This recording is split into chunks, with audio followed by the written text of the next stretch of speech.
Chapter 3854. When Liang Yin picked up the piece of paper, she realized that it was a medical report issued by the hospital. When Hua Jin saw it, he immediately walked over and took the report from her hand. He glanced at it and realized that it was a pregnancy report. Hua Jin was shocked and asked warily, "Who are you looking for?" The girl said sadly, "He doesn't want to see me and he doesn't believe that the child in my stomach is his." She choked and said, "I didn't mean to pester him. I just wanted to ask him how to solve this matter. He thought that I wanted to hold him back. I wanted to be his stumbling block. I love him so much. How can I be his stumbling block? But in order to follow him, I've already been betrayed. Now how can I still have the face to go home?" Sup. The girl looked very delicate and pretty. She had a very cute face as if she had walked out of a manga. Such a cute girl, but now she was in such a sorry state. Hua Jin quickly understood what was going on. "You're pregnant?" The girl covered her face in despair and let out a suppressed sob. Liang Yin was a little confused when she heard this. She also took the report from Hua Jin's hand. She glanced at it and was shocked. He asked suspiciously, "Who is your child's?" I can't say," the girl cried. "I can't hurt him," she cried incoherently, and no one knew what she was saying. Liang Yin was baffled by what she heard. Hua Jin understood. "Does Tang Yu know about this?" Liang Yin looked at him in surprise. Why did Hua Jin suddenly mention Tang Yu's name? Could it be that he was testing something? The girl's shoulders stiffened. Hua Jin immediately understood that he had guessed correctly. The child was indeed Tang Yu's. Tang Yu's room was on the same floor as his. And this girl was holding the pregnancy report and squatting here crying so desperately. Then Hua Jin guessed that this girl must have something to do with Tang Yu. What should I do? The girl trembled with fear. Hua Jin suddenly took Liang Yin's hand and said to her, "Let's go. Don't bother about her lest you get into trouble." Liang Yin, on the other hand, was a little worried. She looked around and couldn't bear to leave her here. It's not good for her to be here alone, is it? Otherwise he would send her back. Or send her to the car and take her to the hospital. I don't want to. Don't worry about me. The girl was still crying and screaming. She didn't seem to appreciate it. Although Liang Yin couldn't bear to leave her like this, Hua Jin told her not to care, so she didn't care too much. Hua Jin pulled Liang Yin back to the room. After that, he told her to stay in the room and read the script. Liang Yin asked him where he was going. He said that he was going to call the hotel manager to deal with the girl. Liang Yin's heart warmed when she heard that. Although Hua Jin told her not to meddle in other people's business on the surface, he wasn't as cold as she had imagined. "Go ahead." Hua Jin left the room. Liang Yin recalled the scene of the girl squatting in the corner crying and felt a little sad. Was that girl really pregnant with Tang Yu's child? It sounded like Tang Yu didn't admit it and refused to let her in. How could Tang Yu be so cruel? Chapter 3855. Liang Yin never thought that Tang Yu was such a cold man. Just when Liang Yin was lost in her thoughts, Hua Jin came back. She stood up nervously. "Where's the girl? Did she go back?" Hua Jin shook his head. "When I walked to the elevator, I didn't see her. I went to the front desk and the manager didn't say he saw her." "Did she leave?" "How is that possible?" Hua Jin said, "The manager stood at the hotel entrance and said he didn't see the girl. I went to the back door and the security guard there also said he didn't see her." "That's strange." Liang Yin doubted. She couldn't have gone into Tang Yu's room, right? Hua Jin nodded. "It's possible. Tang Yu isn't stupid. He knows that if this matter gets out of hand, it'll be bad for him. He can't just let it go. If it gets out of hand, he's now on the rise. It wasn't easy to get this opportunity. He definitely won't make any negative comments at this juncture. If something goes wrong, the investors behind him will want to kill him." "Investors? Don't you know? Nowadays all the popular artists have investors behind them." Liang Yin shook her head blankly. "This is not something you should care about. Memorize your lines and try to pass it in one take tomorrow." Liang Yin muttered, "I already know my lines. I don't think you're proficient enough." Liang Yin didn't say much, so she obediently picked up the script and memorized it seriously. She tried her best to forget what had just happened and immersed herself into the script. It wasn't until very late that Liang Yin closed the script and went to bed. She had promised Hua Jin that no matter what, she must pass this scene smoothly. She was already familiar with the lines. She couldn't recite them backwards, but she could memorize them thoroughly. As long as she could overcome her nervousness and cross this hurdle, everything else would be nothing. When Hua Jin entered the room, she had already washed up and was ready. Liang Yin rushed to the set and was ready to go on stage. Just as she was preparing herself, she vaguely heard people talking about it. Have you heard? Last night, someone committed suicide by jumping off the rooftop of the hotel. Really? It's true. I heard that she jumped from the rooftop and landed on it. I heard that she didn't die on the spot. She crawled from the place where she fell to the door, but the door was locked from the inside. The girl was sitting there with her blood flowing like a river. She was only discovered in the early morning. Isn't it too tragic? Why do you have to take it so hard? That's just hearsay. Early in the morning when I was about to come to the set, I saw the ambulance arrive. It carried the body away from the side door. I heard that the hotel doesn't allow people to go through the main entrance. It's too unlucky. They were still muttering behind his back. Liang Yin turned around and glanced at them, only to see that they immediately shut up and lowered their heads. They didn't dare to talk anymore and were busy with their own things. As soon as Hua Jin returned to the resting area, Liang Yin anxiously pulled him back. Did you hear about what happened this morning? What happened? A girl committed suicide by jumping off a building. Liang Yin was a little worried and doubtful. Could it be the girl from yesterday? Hua Jin didn't know whether to laugh or cry. Why are you so concerned about her? After all, she was fine when I saw her yesterday. Now that I hear about it, I can't help but sigh. Chapter 38:56. Hearing this, Liang Yin nodded. Hua Jin walked to the side and made a phone call. He looked around and realized that Tang Yu wasn't there. He immediately sensed something fishy. Tang Yu wasn't on set? Didn't he have a scene today? Why wasn't he here? Hua Jin asked around. One of the crew members said that Tang Yu's agent had called to say that Tang Yu had caught a cold yesterday and had a high fever. He had already gone to the hospital for a drip. Hospital? What a coincidence. Not long after, Liang Yin was ready to go on set. While waiting, she kept brewing and trying to get rid of all distracting thoughts. She slowly guided herself into the right state. She immersed herself in the role. When she went on set, her state was obviously different. At this time, no one felt that she was Hua Jin but a living phoenix. Director Gu saw that. Even though Liang Yin's position was a little too far away from the camera, he couldn't bear to interrupt her. So, he instructed the cameraman to quickly adjust the position of the camera to capture the shot. Liang Yin was in great condition. If it was in the past, no matter what the reason was, if she even stood in the wrong position, she would definitely be scolded. However, Liang Yin was in great condition. She was even better than when Hua Jin was on set. Hua Jin was stunned by Liang Yin's performance. However, he was still a little nervous. He was worried that Liang Yin would break in the next second and not be in such a good state. Hua Jin watched on tenterhooks, but Liang Yin was on top of her game the entire time, especially when she turned around. Her eyes were filled with helplessness and heartache. Tears were welling up in her eyes, but they refused to fall. I'm a human, you're a demon. Humans and demons have different paths. You're the future king of demons and I'm on my OG. We're destined to be enemies. When she heard the words enemies, Phoenix turned her back even more. Tears streamed down her cheeks. Director Gu couldn't help but feel suffocated by this scene. The scene was too beautiful. He pushed the end further and captured the Phoenix's disappointed and sad expression that clearly wanted to maintain its pride. The female lead, Mu Qingge, was originally in a bad mood, but Feng Zhi's mood was so good that she was also brought in. A scene that Hua Jin hadn't done before, Liang Yin had actually done it in one take. Great. Feng Zhi, you're in the right state today. However, Qingge, you weren't in the right state at the start. Because Liang Yin was in such a good state, Director Gu was reluctant to cut the scene. However, the camera and close-up were all focused on Liang Yin. Even if there were any problems, there would be no problem when the time came. Mu Qingge was also a bit surprised. The day before yesterday, Hua Jin had been scolded by the director to the point of crying. His condition today was unexpectedly good. He actually passed it in one try. It was simply unbelievable. Hua Jin walked over. He was also pleasantly surprised by Liang Yin's performance today. It was rare that he wasn't stingy with his appreciation. He praised, "Your condition today is really good. It's even better than what I imagined." Liang Yin still hadn't come out of the right state. She clutched her clothes tightly and felt that her chest was suffocating. She said sadly, "I feel so suffocated. It's so uncomfortable. It's like a ball of cotton is stuffed in my chest." She was too immersed in the role. Because after completely immersing herself in the role, she couldn't get out of it for a long time. Hua Jin hugged her shoulder in heartache. If you're sad, cry it out to vent. Chapter 38:57.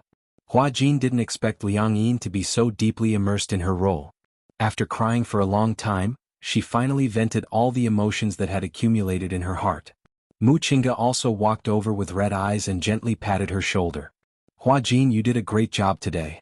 Director Gu walked over and said, for the next 2 days, you should rest well and adjust your emotions. Your scene has already come to an end. Liang Yi nodded. When Hua Jin pulled her out of the set, Hua Jin still couldn't hide his astonishment. Liang Yi, your performance today was beyond my expectations. It was even better than I imagined. Liang Yi said in a serious tone, I've already eaten your high-class Western food. I can't drag you down. Hua Jin smiled, a Western food can buy you over. That's right. This is the best meal I've ever eaten. I can't accept a reward for nothing. I can't accept your kindness for nothing. Liang Yi paused and suddenly remembered something. Her expression became dignified. Did you hear? There was a rumor today that a girl committed suicide by jumping off a building from a hotel. Could it be the same girl from yesterday? Hua Jin furrowed his brows and shook his head. I'm not sure. First, I haven't seen the picture of the victim. Second, I haven't seen the case report. I really don't know about this. Then, can you ask around? Don't ask around in troubled times. You don't want to get into trouble. Okay, I got it. Liang Yi didn't say anything else. When they returned to the hotel, Hua Jin ordered takeout for Liang Yi and immediately returned to his room. When he returned to his room, he saw Tang Yu and his agent had returned. Hua Jin stopped and silently glanced at him. The latter also glanced at him. But for some reason, Tang Yu's eyes were inexplicably vigilant. He was originally discussing something with his agent, but when he saw Hua Jin's gaze, he suddenly closed his mouth and didn't say anything. Hua Jin narrowed his eyes and quickly smiled. He turned around and smiled at Tang Yu. I didn't see you on set today. Where did you go? Tang Yu became even more vigilant towards Hua Jin's sudden concern. He didn't directly answer his question. Instead, he avoided the question and half-jokingly said, Why are you suddenly so concerned about me? You didn't treat me like this before. You're always so aggressive as if you have a grudge against me. Hua Jin smiled. How can I praise another artist in front of my artist? I didn't see you on set today. I heard you were feeling unwell. You had a fever? A little. I went to the hospital and got some fluids. I feel much better now. Tang Yu's agent was a little dissatisfied when she saw Tang Yu talking nonsense with the little assistant. Okay, don't talk nonsense with her. Go back to your room and lie down. Tang Yu and his agent returned. His eyelids suddenly twitched violently. He had a feeling that something was about to happen. Brother Ting, are we really going to do this? In the room, Tang Yu was inexplicably restless. His agent, Brother Ting, who was standing in front of him, glared at him disapprovingly. What else can we do? It's already happened. Don't you want to clear your name? Do you want to invite trouble to yourself? But, offending Hua Jin isn't good. Chapter 38:58. Tang Yu listened and did not say anything else. He knew that this time he would definitely offend Hua Jin. However, there was no other way. Hua Jin was a busybody. The entertainment industry was like this. In order to protect oneself, one had to do this. It's not like I didn't remind you before. You must be clear about the relationship between a man and a woman. Moreover, you were almost caught by the paparazzi many times. Remember, you are no longer who you used to be. Now you are a commodity that is being promoted. If your reputation is ruined because of these things, can you afford to pay the penalty? If something like this happens again in the future, I will definitely not care about you anymore. I will let you fend for yourself. Tang Yu froze when he heard this. He braced himself and said, Understood, Brother Ting. All right, rest early. Tang Yu suddenly stood up nervously. Brother Ting, are you sure it's okay? Hua Jin is Qin Zhou's man. Qin Zhou is a senior executive in Huanyu. Huanyu is backed by Xingyu. Are you sure we can win? Don't worry. We won't fight to the death with him either. After all, it's just a way to divert the public's attention. Although Tang Yu was still a little worried, he nodded. The next day, early in the morning, a piece of news dominated the headlines of all the major entertainment websites.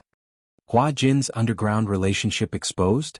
Pregnant girlfriend jumped off a building, 2 lives lost? Popular young actor's scandal exposed. Mysterious girl jumped off a building at the hotel where the Demon Eye crew stayed?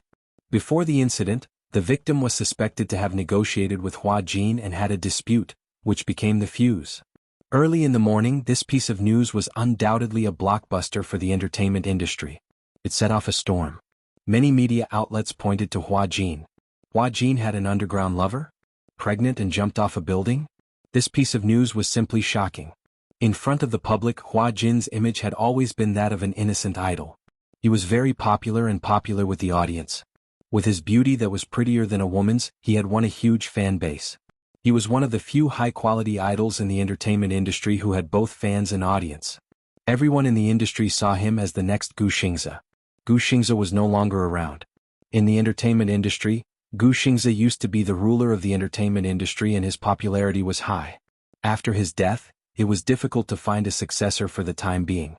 However, many people believed that before the next Gu Xingze appeared, Hua Jin would be the one to take over the role. However, when such a handsome idol was involved in such a shocking scandal, not to mention the fans, even the public who weren't fans couldn't believe it. How is that possible? How could Hua Jin have an underground relationship? He must have gone to the set to promote himself again. Previously, some unscrupulous film crews actually created rumors about Yun Shishir and Hua Jin in order to increase their exposure. Ever since they were warned by Yun Shishir's husband, they deleted the news overnight, clarified and apologized. They didn't dare to do it again for a long time. Now that the scars have healed, they've forgotten the pain. I heard that Hua Jin and Yun Shishir are siblings. How dare they bully our Master Jin? They're obviously trying to offend Xingyu and Huanyu. Chapter 38:59. The news reported that a girl jumped to her death at the hotel where Demon Eyes was staying. Although it looked like an insignificant report, for some reason, all the media outlets and Weibo marketing accounts pointed the finger at Hua Jin. They even said that the girl's suicide was related to him. Some media outlets released insider information that the girl and Hua Jin were lovers and that the girl was Hua Jin's fan. In an instant, the news of Hua Jin sleeping with a fan spread like wildfire. On the internet there was also a storm. Hua Jin sleeping with a fan? What kind of joke was this? None of the fans believed it. There were even some extreme fans who humiliated the girl, saying that she was the disgrace of the fans and that she was tarnishing Hua Jin's reputation. Some fans even said that even if Hua Jin slept with a fan, so what? That was a fan's benefit. Even if someone wanted to sleep with him, they didn't have the chance. They even said that the girl must be risking her life to tarnish Hua Jin's reputation. At first, the passers-by still had a wait-and-see attitude towards this matter. However, no one knew whether these were true fans or the brainless comments of the internet water army, but they put Hua Jin in a whirlpool of public opinion overnight. In an instant, Hua Jin was at the center of the storm. On the internet, fans, brainless fans, anti-fans, internet water army, the media, and various marketing accounts all had their own factions. They all had their own opinions and were in an uproar. Many fanatical fans rushed to the Weibo of the media outlets that broke the news, insisting that they were tarnishing Hua Jin's reputation. They were making up stories and hurling insults at them. Their original intentions were good. However, the fans' methods were inevitably a little extreme. As a result, the media got hold of their weakness and bombarded them with attacks. Early in the morning, Hua Jin was woken up by Qin Zhou's phone call. Hua Jin, what's going on with that incident? Qin Zhou asked angrily as soon as he opened his mouth. Why did this happen all of a sudden? Hua Jin knew how to deal with things very well. Logically speaking, he would never get into trouble like this. Sleeping with a fan? Lover jumping off a building? 2 lives in 1 body? What kind of messy news is this? Hua Jin was also confused. He suddenly realized what had happened. It was about that girl. Jump off a building? It was reported by the media? But what did this have to do with him? How did he get involved?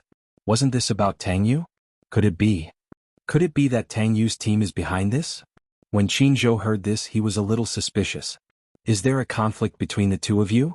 It's not really a dispute. It's just that I've been giving him the cold shoulder on set. Why are you giving him that look? I don't like the way he does things. Sleeping with fans and not taking responsibility after sleeping with them. What the hell is this? Hua Jin paused and said, let me see what the internet says first. Your Weibo must have fallen by now. However, don't post anything on Weibo or post anything. Be careful not to be taken out of context and make another article. I understand. With that, Hua Jin hung up the phone and went online to check on the progress. After an afternoon of fermenting, the matter had progressed to an unreasonable war of public opinion. Hua Jin's army of fans was too powerful. They had offended several media outlets at once. The fans firmly believed in their idol's character and insisted that their idol wouldn't make such a low-level mistake. Several marketing accounts were so angry that they were going to hammer it in the afternoon. Chapter 38:60. Liang Yin was brought back to the police station for investigation. Hua Jin rushed to Liang Yin's room just as Liang Yin was being taken away by the police. The reason was that she was the last person the victim saw before she died. When they saw Hua Jin, the police remembered that he had also appeared in the surveillance footage, so they took him away as well. Hua Jin and Liang Yin were taken away for investigation. They did not return to the hotel for a day and a night. At the same time in the afternoon, the media that had been angered by the pink color rushed to release concrete evidence. It was said that after the police investigation, all the evidence showed that this was a suicide case. The phone that had been dropped was unlocked and there was a message in the memo. "Baby, mommy is sorry." The police suspected that she was pregnant. Later, after the autopsy report by the medical examiner, the preliminary judgment was that she was pregnant. As for how long she had been pregnant, it would need to be further diagnosed through amniocentesis. Originally, this was an ordinary suicide case that would not attract the media's attention at all. Perhaps, it would occupy a small corner of the newspaper at most and be forgotten just like that. Every year, the number of suicides rose in a straight line. Not everyone who jumped off a building would be noticed. However, because of the hotel involved, the police wanted to find out when the victim entered the hotel and who she had been in contact with before she committed suicide. Therefore, they obtained the surveillance footage from the hotel. However, they found that the girl had been in direct contact with Hua Jin before she committed suicide. In the surveillance footage, the girl entered the hotel and went to the floor where Hua Jin's room was. However, for some reason she squatted in the corner of the corridor and cried for a long time. Later, Hua Jin and his assistant appeared in the footage. When Hua Jin saw the girl squatting in the corner, he walked over in surprise and reached out to help her up. However, the assistant behind him was a little wary. When the girl saw Hua Jin, she suddenly became very emotional. She danced around as if she wanted to express herself urgently. However, the assistant behind him was obviously very repulsed by the girl and asked Hua Jin several times to ignore her. However, Hua Jin seemed to be hesitant. He looked at the girl and could not bear to do it. From an outsider's point of view, he always felt that there was an inexplicable bond between him and this girl. The media wishfully believed that there was a past relationship between the two of them. However, this was the media's interpretation. But, with the exposure of the surveillance footage and the media's excessive interpretation, it did seem to be the case. With the media as the director, the story unfolded just like that. This girl was a fan of Hua Jin. Coincidentally, during a visit to Hua Jin's set, the two of them met. Gradually, this girl became Hua Jin's bed partner. According to the investigation, the girl had been in and out of the film city many times, and the last person she saw before she died was Hua Jin. Hua Jin seemed to be very concerned about her. However, the assistant behind him was obviously worried that this matter would blow up. He kept urging Hua Jin to return to the room. He even turned around and said a few words to the girl. As there was only a picture and no sound, the media interpreted it as a threat from the assistant. Hua Jin's career was at its peak. If someone used her pregnancy as a threat, it would definitely cause great damage to his reputation. Therefore, the assistant wanted to settle this matter secretly. Chapter 3861. Originally, Hua Jin's fans stubbornly believed that this matter had nothing to do with their idol. However, after Hua Jin and Liang Yin were taken away by the police for investigation, many rumors became even more unbridled. Everyone thought that Hua Jin's arrest by the police was definitely related to this matter. Following this basis, many people started to speculate about the connection between Hua Jin and this matter, and whether there was more to the suspicions and imaginations of those people. Could it be that Hua Jin really slept with his fans? Did that girl and Hua Jin really have that kind of relationship? Was the child in her stomach really Hua Jin's? At this time, Hua Jin and Liang Yin were being interviewed at the police station. For the time being, there was no way for them to know about the rumors from the outside world. However, Qin Zhou would definitely not let this matter continue to fester. He issued a lawyer's letter, and Huan Yu's official PO also issued an official announcement. Simply put, the core idea was 1. Someone used the internet water army to spread rumors and deliberately smear Hua Jin's reputation. 2. Innocent. Absolutely not afraid of any smear. 3. Huan Yu is not silent. They are collecting evidence one by one, not evidence of spreading rumors. When the time comes, they will reserve the right to pursue legal action. 4. Huan Yu will not let go of anyone who hurts the relationship between Hua Jin and his fans. It had to be said that Huan Yu's announcement was absolutely domineering. In other words, those who spread rumors continue to spread rumors, those who spread rumors continue to spread rumors, and those who smear continue to smear. When the truth of this matter is made public, Huan Yu will reserve the right to pursue legal action. Qin Zhou's method was especially ruthless. He took the lead by showing his strength and poured a large basin of ice water at the most critical moment of the matter fermenting. On the other hand, in the police station, Hua Jin and Liang Yin were separated to cooperate with the police to take statements. The police summoned them because they were the last people the victim saw before she died. Although the case had been preliminarily concluded that it was suicide and not homicide. After investigating the scene, there was no other possibility other than jumping off a building. However, the police still needed to investigate the truth of the matter. Now, there were some marketing accounts slandering Hua Jin, saying that the forces behind him had already come forward to suppress this matter. In order to prevent the scandal from spreading, Huan Yu had used many means to prevent the situation from developing further. Nowadays, many people believe that people with power and influence could even interfere with the justice system because of the words shady deals. Netizens were very simple-minded. Only a few of them were rational. After being instigated like this, it was inevitable that they would suspect that Hua Jin had a powerful background and that there was a shady operation behind the scenes. But, the truth is the truth no matter how many times you ask. Liang Yin said calmly, "That day I saw her squatting in the corridor crying very sadly. I didn't know what had happened, so I went to ask her out of concern." "Is this the first time you've met?" "Yes. This is the first time I've seen her." "There was no contact before?" "No. I heard rumors that she's your girlfriend?" Chapter 3862. Liang Yin was very calm and obedient. No matter what the police asked, her answers were reasonable and well-founded. She enunciated each and every word clearly. After all, this matter had nothing to do with her to begin with. She was just telling the truth. Although she was nervous, she had to answer well. Otherwise, if she didn't answer well, the police would misunderstand and interpret it. Then wouldn't it cause trouble for Hua Jin? On the other side, Hua Jin also cooperated with the police to complete the investigation. He reported the conversation with the girl to the police, including the unimaginable relationship between Tang Yu and the girl. "I suspect that this girl's death is related to Tang Yu," Hua Jin said without hesitation. "Isn't the autopsy still ongoing? The forensic doctor might as well take evidence from the fetus in the stomach. Maybe he can find a strong clue." He was too calm.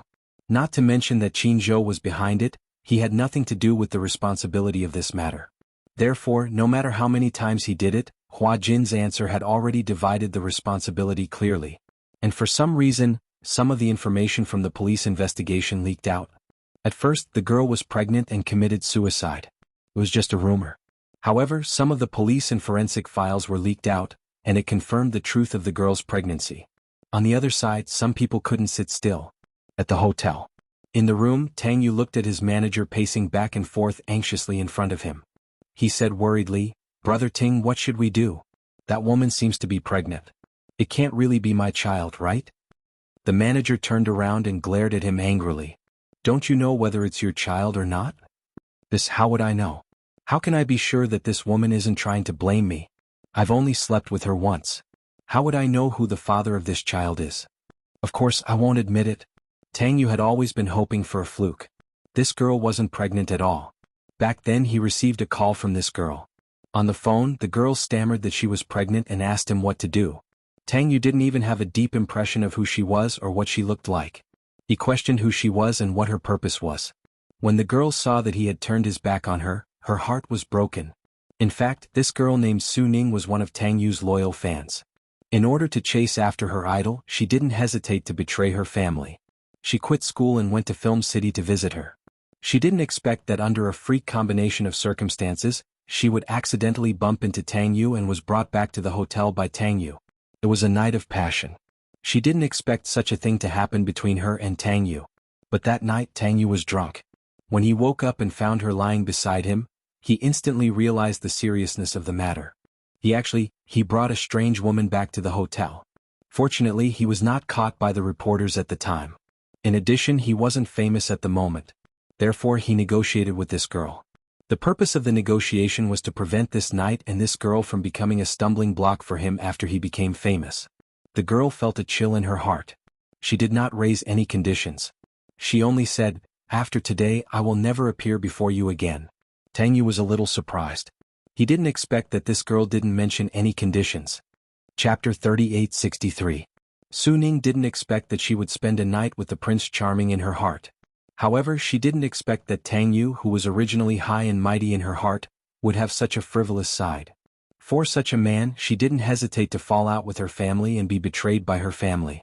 However, perhaps it was because of their intimate relationship, Su Ning's attitude towards Tang Yu had slightly changed. After that day, she still followed Tang Yu. She still paid attention to everything about Tang Yu in the film and television city. However, when the fans gathered, she inexplicably felt that she was a level higher than those fans. She was special, she was different. Because she had slept with Tang Yu. She and Tang Yu had a physical relationship. Other fans who wanted to see Tang Yu had to stay far away from him. But she had been in Tang Yu's room and had sex with him. Slowly she began to have ambitions. After leaving Tang Yu's room that day, she didn't buy the morning after pill as Tang Yu had instructed. She did it on purpose. She didn't know if she would get pregnant this time. But if she could get pregnant, then this was a gift from God to her and Tang Yu. She must cherish it. This way she might be promoted from a fan to Tang Yu's girlfriend. In the fan group, many fans were envious of her. Because she was one of the few who had close contact with Tang Yu. Of course, she wouldn't tell the other fans about what happened that day. She only said that she had close contact with Tang Yu. The envy of the other fans made her feel as though she was floating in the air with a card in hand. A month later, by chance, she found out that she was pregnant. However, this pregnancy was obviously not the right time. At that time, she was already at the end of her rope. She couldn't even afford the rent. So, she took the pregnancy test kit, mustered up her courage and went to the hotel where Tang Yu was staying, wanting to see him. She knew that Tang Yu wasn't at the hotel, so she called Tang Yu and told him about her pregnancy. Tang Yu's first reaction was that she was lying to him. Tell me, what's your purpose? Tang Yu was obviously angry when he learned about this. Did you set me up that night? Tang Yu obviously thought that Su Ning deliberately set him up that night. Didn't I tell you to take the morning after pill? What? Didn't you take it? Su Ning stammered and explained that she forgot. Tang Yu snorted. Forgot? I think you're doing it on purpose. Let's not talk about anything else for the time being.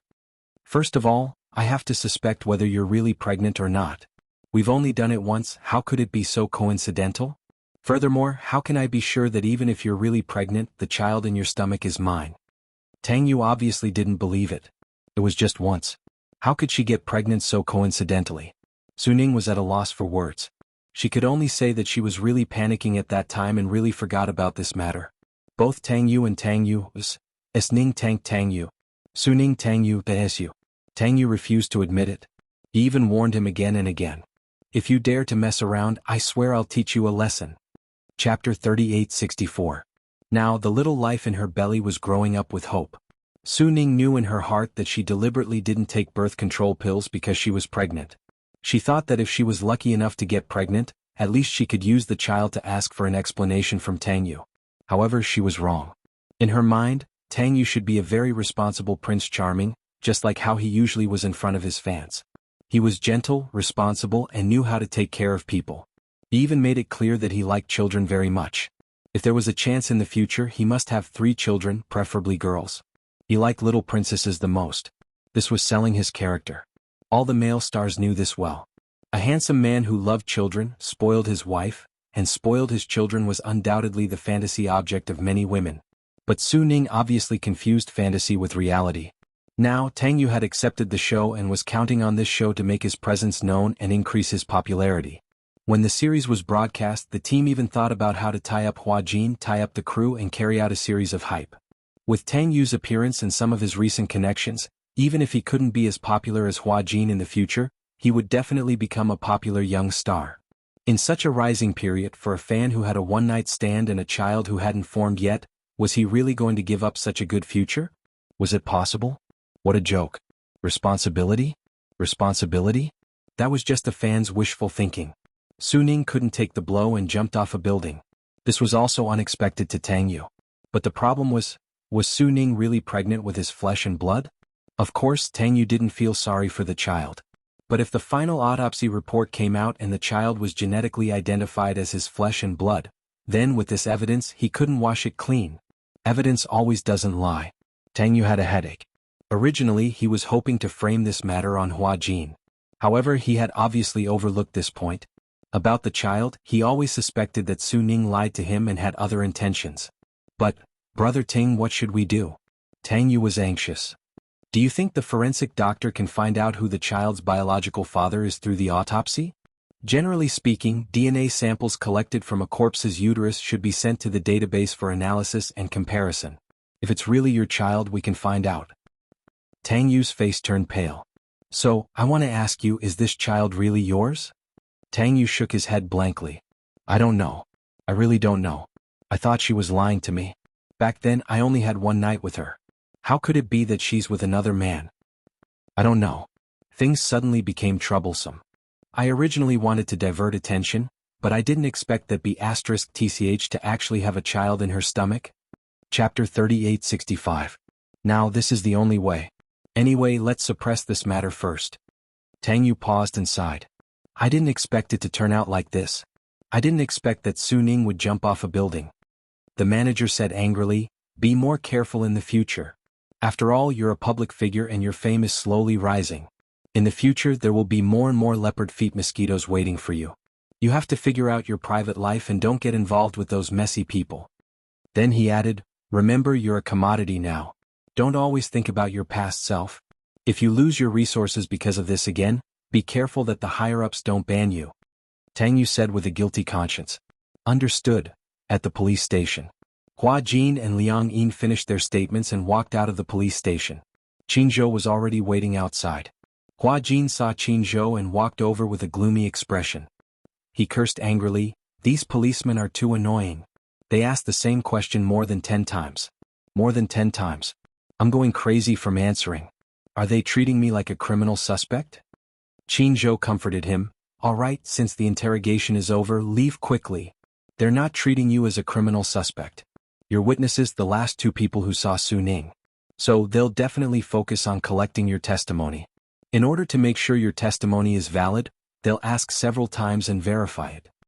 Hua Jin was about to vomit. Liang Yin also looked very tired. She suddenly understood why Hua Jin was so vigilant when she went up to the girl worriedly. It turned out that he was worried about her getting into trouble. Hua Jin asked, what's the public saying now? A lot of marketing accounts are still hyping up that the girl is your lover. They're still saying that I slept with fans? Hua Jin said angrily, this is too much. Who's behind this? Liang Yin was a little surprised when she heard this. She was brought back to the police station as soon as the incident happened, so she had no idea what had happened. Upon hearing Hua Jin mention this matter, someone actually suspected that Hua Jin slept with his fans. How did such a deranged thing get out? Liang Yin asked anxiously, what happened? What do you mean by sleeping with fans? What the hell is going on? Qin Zhou glanced at Hua Jin, shook his head and said to Liang Yin, it's not convenient to talk here. Let's get in the car and go back to the hotel. Hua Jin and Liang Yin looked at each other. Liang Yin felt a little uneasy, but she didn't say anything. So she got in the car with Hua Jin. In the car, Qin Zhou said to Hua Jin, now many marketing accounts on the internet are hyping up your underground relationship with that girl. But don't worry, I already have all the substantial evidence, but we don't have to rush to clarify anything now. Liang Yin was a little nervous when she heard this. Why? Speaking of which, aren't these marketing accounts too much? Why aren't they rushing to clarify things? Qin Zhou smiled and winked mysteriously. He said to Hua Jin and Liang Yin, be patient and watch the show. When Liang Yin heard this, she still didn't understand what was going on. However, Hua Jin obviously understood Qin Zhou's intention. He was planning to turn the tables on them. Chapter 3866. What's going on with these marketing accounts? It's impossible for them to publish such a large-scale defamation. Someone must be behind this. What do you think? Qin Zhou said slowly, who is the father of the child in this girl's belly? If this matter is exposed, who will be at a disadvantage? Hua Jin frowned and asked suspiciously, could it be Tang Yu? At the mention of this name, Liang Yin was a little dumbfounded. Impossible. She frowned and said, Tang Yu wouldn't do such a thing, right? Hua Jin listened but didn't say anything. He could understand. Liang Yin was Tang Yu's fan. No matter how she changed her mind, at least she still had some feelings for him. Qin Zhou listened and said expressionlessly, ha, do you think what you saw is real? Liang Yin, you're still too young.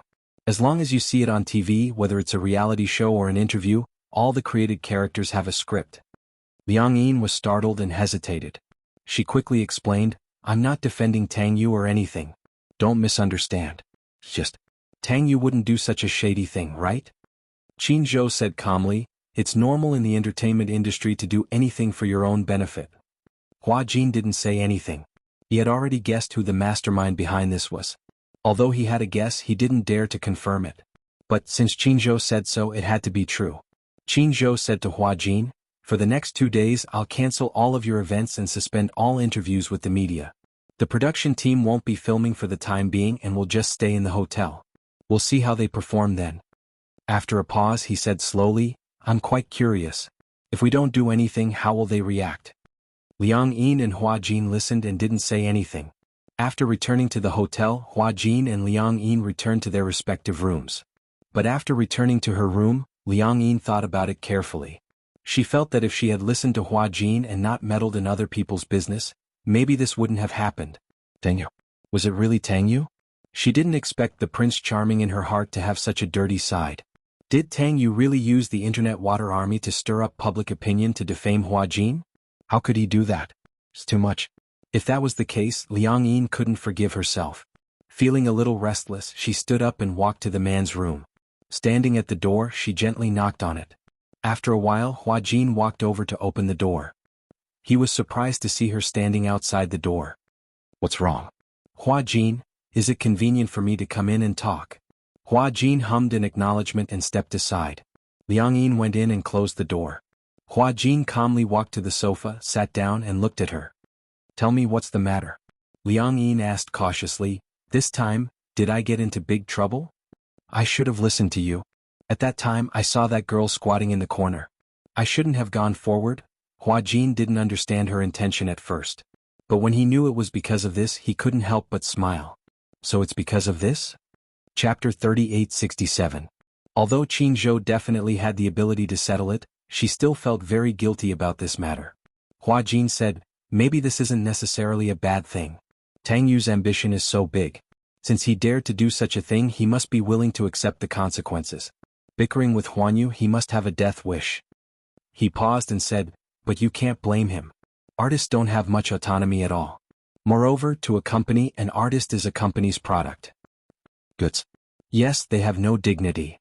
As Hua Jin said this, he sighed deeply, picked up the beer on the coffee table and asked, want a drink? Liang Yin glanced at him. If it was in the past, she would definitely refuse. She didn't like to drink and couldn't drink. If it was beer, she would get drunk easily after a few glasses. However, looking at Hua Jin leaning on the sofa with a tired but cynical expression, holding the beer can and drinking mouthful after mouthful, she felt that something was wrong. She didn't know why, but he inexplicably gave her a very lonely feeling. For the first time, Liang Yin nodded. Okay. But I can't drink very much. There's not much beer either. Even if you want to drink more, you won't have the chance. As Hua Jin said this, he walked to the small fridge and took out all the beer inside. Liang Yin glanced at it and was shocked by the lineup. So much? Can you finish it all? You can't drink well, but that doesn't mean I can't drink well. Liang Yin sat down beside him, took a can of beer and took a sip. She drank more elegantly, one mouthful after another. Hua Jin, on the other hand, had already drunk 3 mouthfuls of beer. His gaze was empty as he looked at the ceiling aimlessly and said coldly, do you know how I entered the entertainment industry? Being an actor must be your dream, right? Liang Yin said, and you're so good looking. How did you get chosen by a talent scout? I was sold into the entertainment industry by my father. Hua Jin smiled calmly and curled his lips. He seemed to be mocking him, but at the same time he seemed to be able to see the resentment between his brows. He took a sip of beer and gulped it down again. His expression became even more gloomy. Biological father? When Liang Yin heard this, she suddenly reacted. It was no wonder that the man did not question her when she expressed her hatred for her parents back then. Neither did he console her like the others did. Instead, he said coldly, that's because such irresponsible parents really exist in this world. Therefore, was he a father as well as a selfish and irresponsible man? Sell him into the entertainment industry? Back then my father drank, gambled and did drugs. He loathed me because I had my mother's blood flowing in my veins. They say love the house and its crow. Hate a person, it is the same. He hated me, so when he was chased by loan sharks, he didn't hesitate to sell his own flesh and blood. For some reason Hua Jin suddenly brought up this past. Other than Yun Shirshir, he had never mentioned it to anyone else. Originally he shouldn't have mentioned this to Liang Yin. However, for some reason he said it naturally as if it was a common occurrence. Liang Yin didn't quite understand the meaning of the word sell. Sell? Chapter 3868. Hua Jin put down the can of beer, took a deep look at it and smiled calmly. Yes, that's right. I got to where I am through the unspoken rules. I was indeed kept by a few sugar daddies. You can think of me as a gigolo or a canary in a cage. Anyway, I don't have the right to choose my own life. At that time his grades were not bad. He had always hoped to be able to enter an ideal university through his studies. After graduation he would have a good job, a wife whom he loved deeply and a warm family. However, ever since his mother left home, his hopes were dashed. Endless gambling debts, fear, uneasiness, and a turbulent life made him feel insecure. At that time, I knew that I had been sold by my father. However, at that moment I actually felt very fortunate that I could finally leave that man. Unknowingly, Hua Jin had already drunk 4 cans of beer, and his voice was somewhat ethereal. Originally, his alcohol tolerance was very good. After all, he had been drinking in bars for many years. In order to cater to those sugar daddies, he had been constantly training his alcohol tolerance. However, perhaps it was because of the exchange of souls. Liang Yin's alcohol resistance seemed to be pitifully low. Liang Yin's alcohol tolerance was very low. She could not drink at all. Hence, Hua Jin, who was substituted into her body, had an extremely poor alcohol tolerance. So much so that after drinking a few cans of beer, he was already on the verge of collapsing. After leaving my father, I don't know how to live for many years. However, I believe that as long as I can get through it, I will definitely usher in a bright day. As Hua Jin spoke, he suddenly turned his head to look at her. Do you know how much effort I have put in for the freedom I have now, for the life I have now? His eyes were red and his voice suddenly became extremely cold.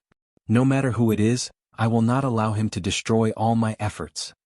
Hua Jin drank another can of beer in one gulp, shook his head and was obviously somewhat helpless. It's really strange, why am I telling you all these? Liang Yin did not expect that he would tell her all these.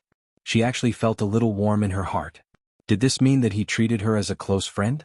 I know Tang Yu is on the rise now. He can't afford any accidents.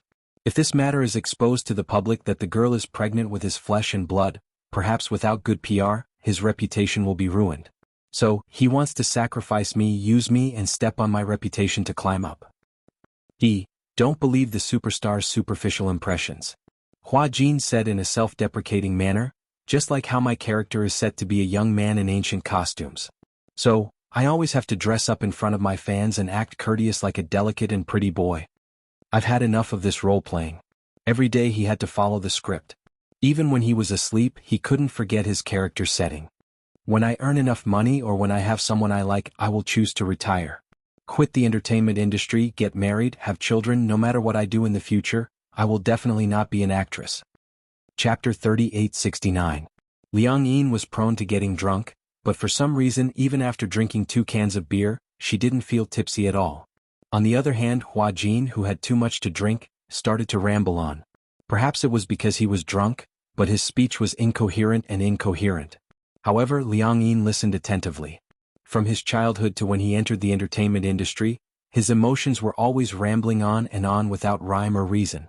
Eventually, the more Hua Jin talked, the heavier his eyelids became.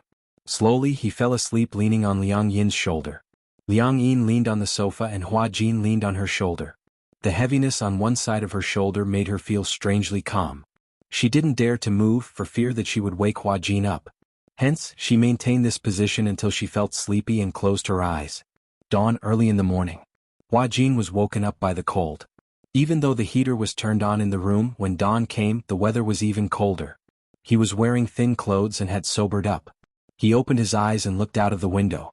The sky was already brightening. He felt that he was leaning on someone's shoulder. When he lifted his head, he saw Liang Yin sitting on the sofa with her eyes closed. She allowed him to lean on her shoulder and maintain this position, not moving at all. The beer cans on the coffee table were scattered all over. Hua Jin felt a little awkward. He felt that leaning on her shoulder made him, a big man, feel like a helpless little bird. He woke her up with a gentle push. Hey! Liang Yin woke up immediately. She wasn't very sleepy to begin with, so she woke up with a push. However, when she woke up, she could clearly feel that one of her shoulders was so sore that it felt like it was going to collapse. Ugh! She held her shoulder and grimaced in pain. It felt like it was dislocated. Hua Jin saw her pained expression and realized that he seemed to have fallen asleep leaning on her shoulder. His shoulders must be sore from carrying it like this. Hua Jin didn't know whether to laugh or cry. He laughed and said, "Are you going to stay in this position without moving?" Liang Yin said unhappily, "What else? I was drunk yesterday and I was afraid that if I moved, you would wake up and go crazy. That's why I didn't dare to move." Hua Jin said awkwardly, "Who said I was drunk? I'm not drunk and I won't go crazy." He paused for a moment and said in disdain, "Is it because your body is weak? When I drank in the past, I didn't get dizzy from drinking so little beer. I can't hold my liquor well." Liang Yin twisted her shoulders, stood up and muttered, I'm going back to my room to rest." Hua Jin saw her stand up and lonely back and thought that his tone just now was a little bad. In addition, he slept on her shoulder for a long time, and she did not complain as if she was afraid to disturb him, so she was so motionless, silly and cute. He suddenly said, "Have you seen a sunrise before?" Liang Yin turned around in confusion and shook her head. Hua Jin blinked mysteriously. "I know a place where it's very beautiful to watch a sunrise." Liang Yin's eyes lit up with anticipation. "Really?" "On the rooftop of the hotel." Liang Yin tiptoed behind Hua Jin, pushed open the door and walked to the rooftop. Chapter 3870. The wind on the rooftop of the hotel was strong and cold. Hence, both of them had changed into a large cotton-padded jacket. This hotel was the most upscale and luxurious hotel in the film studio. The rooftop was on the 25th floor, and this was the best time to watch the sunrise. The film studio was surrounded by mountains on all sides. The mountains were also developed by consortiums to film special scenes. Many historical films and anti-war films were shot on this mountain. Because it was surrounded by mountains on all sides, there was nothing to block the view. One could see the horizon at a glance. The endless mountain range and the horizon in the distance were gradually changing red, orange and yellow from the horizon to the sky. It was unbelievably beautiful. Hua Jin held Liang Yin's hand, walked to the edge of the rooftop and sat down. At first, Liang Yin was still a little nervous and hesitant. Sitting on the edge of the rooftop, their feet were suspended in the air. If they were nervous and accidentally trembled, they would fall and be smashed to pieces. Hua Jin sat down as if nothing had happened.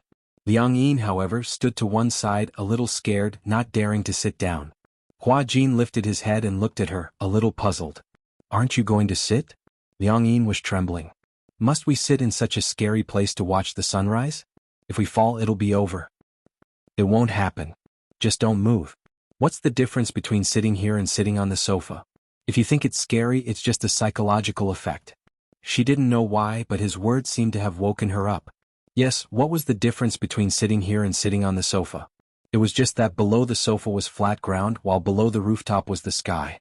This was just like when she was acting with Hua Jin in a room, she didn't feel nervous at all. It was just that when they reached the set, the director and the other actors were there, she started to feel uncontrollably nervous.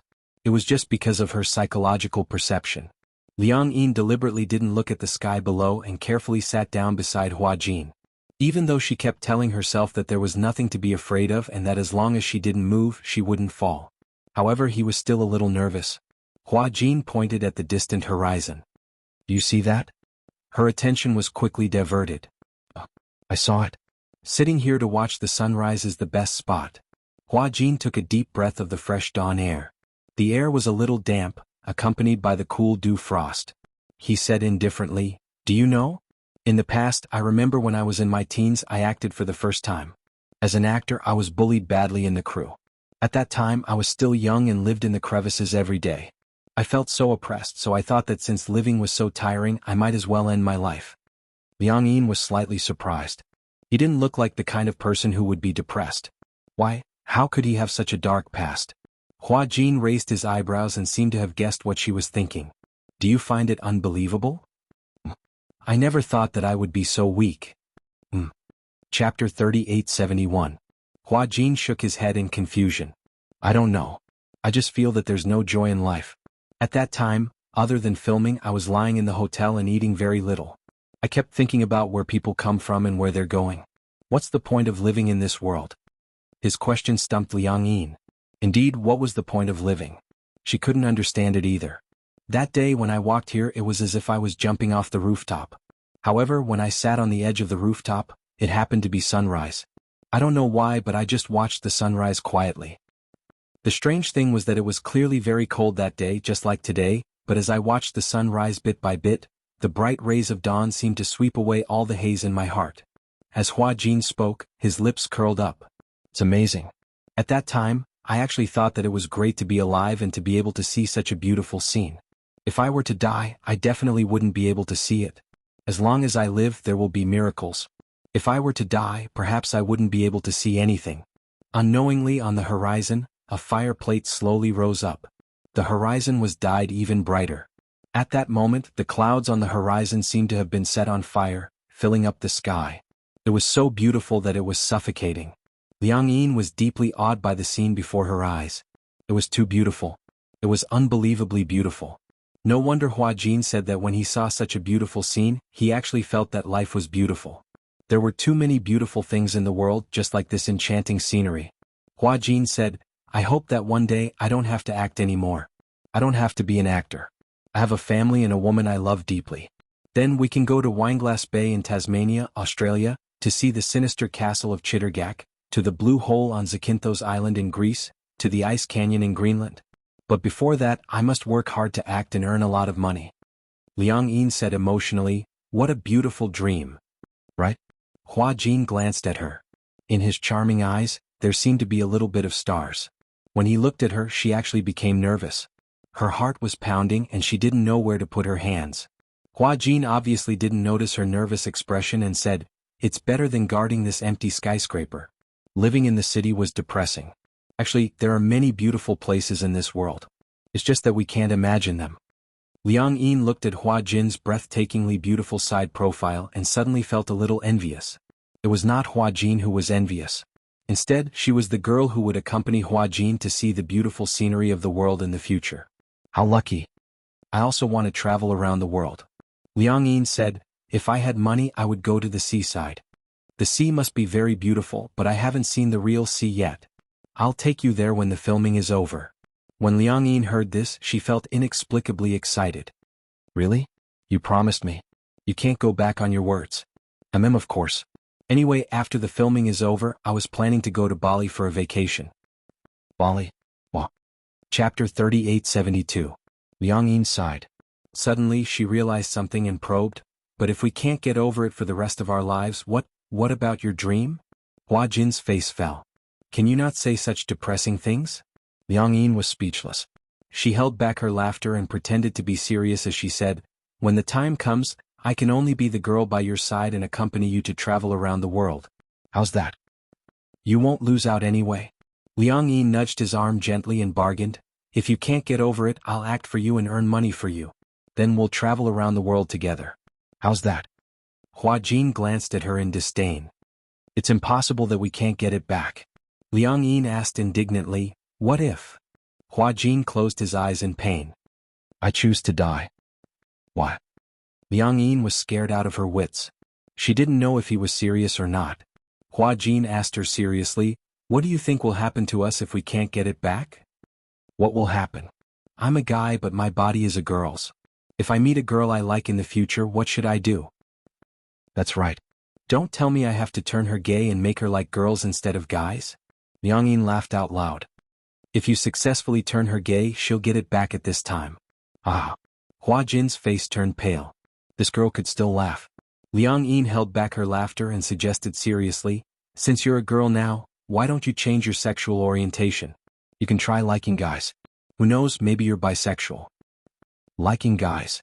How was that possible? This was simply a disaster, like the end of the world.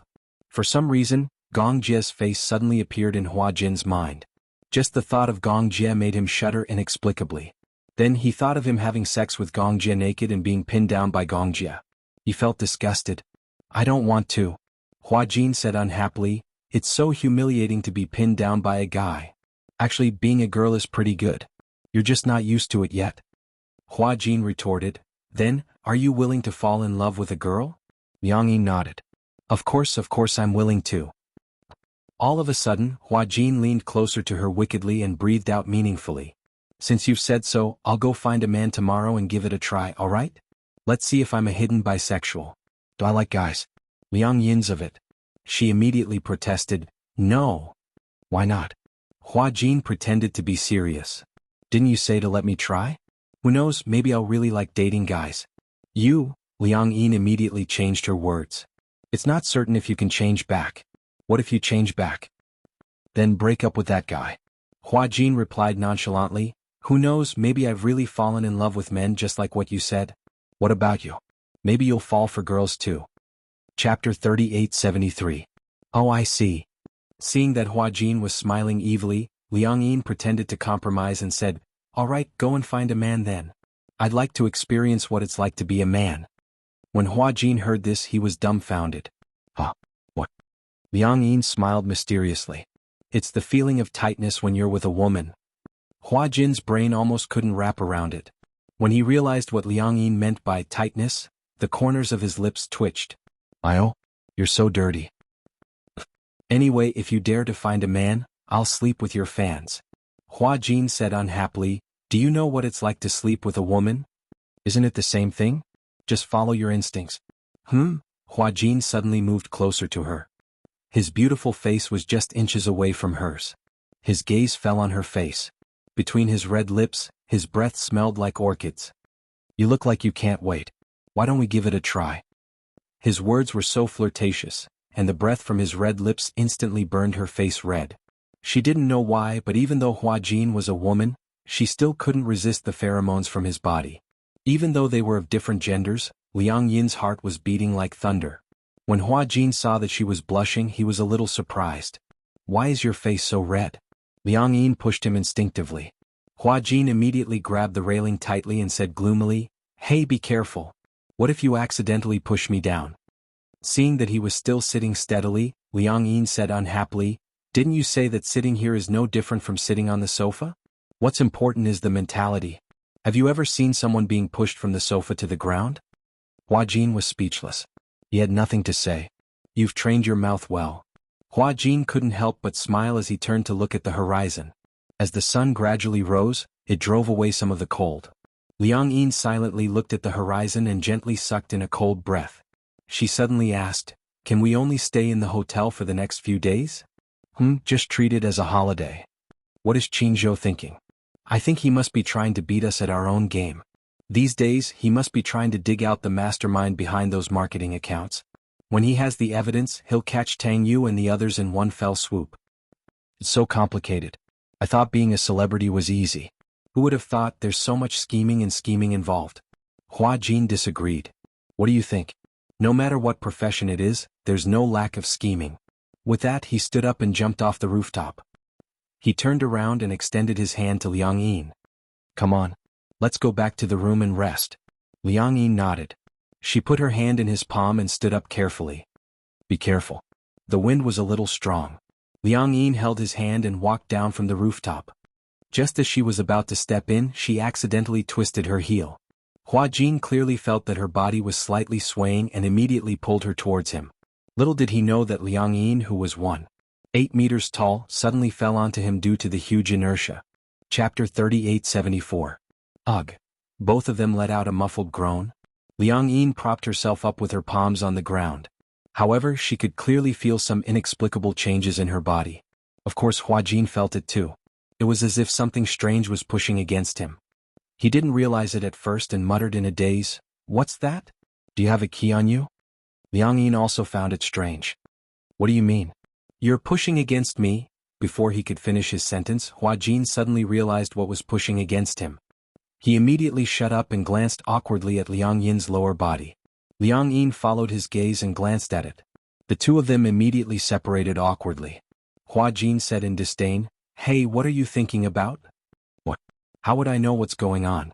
It's just sticking up for no reason." "This means that you must be imagining things in your head for you to have such a reaction." "What imagining could I be imagining? I'm not going to take the blame for this." Hua Jin glanced at her and stood up. He straightened his messy clothes and said, "Let's go. Let's go back to our rooms." With that, he turned around and left. Liang Yin stood up and patted the dust off her body. She muttered unhappily, "How ungentlemanly, humph." The two of them went back to their rooms. In the afternoon, Hua Jin was woken up by a series of hurried knocks on the door. He walked to the door and opened it. Liang Yin was holding his cell phone. She said to him, Someone called several times looking for you. My cell phone was on silent mode. I saw it when I woke up, but I didn't know how to reply. Hua Jin's cell phone was still with Liang Yin. Even though all his social media accounts were logged in and managed by him, his cell phone was still with Liang Yin. Hua Jin took the cell phone and looked at it. It was a call from Yun Shishir. Hua Jin had a headache and knocked on his head. Help me reply. What's going on? What's the matter? Hua Jin reminded her worriedly, she's the most important person to me. You have to be gentle, do you hear me? I heard you. Liang Yin saw how nervous he was and asked in confusion, who is she to you? You seem to be very nervous. At the mention of Yun Shishir, Hua Jin's expression softened. She's my sister. Sister? Yes. Then he added, ask her what's the matter. Liang Yin nodded and dialed the phone back. After a while it was quickly connected. She said, hello. Yun Shishir's smiling voice came from the other end. Jin, are you filming? No. I heard something happened recently. You're in some trouble, aren't you? Yeah, I'm in some trouble. I heard from Qin Zhou that you've stopped all your work recently. Take it as a holiday. Since you're on holiday, let's go to the hot springs together. Hot springs? Liang Yin looked at Hua Jin in surprise. Hua Jin immediately put the call on speaker. Yeah, I've already made a reservation. It's at the hot springs in the middle of the mountain. I've booked the entire hotel. Let's go together. When Liang Yin heard this, she winked at Hua Jin. What should we do? She mouthed to Hua Jin. Are we going? Hua Jin wanted to go, but... Chapter 3875.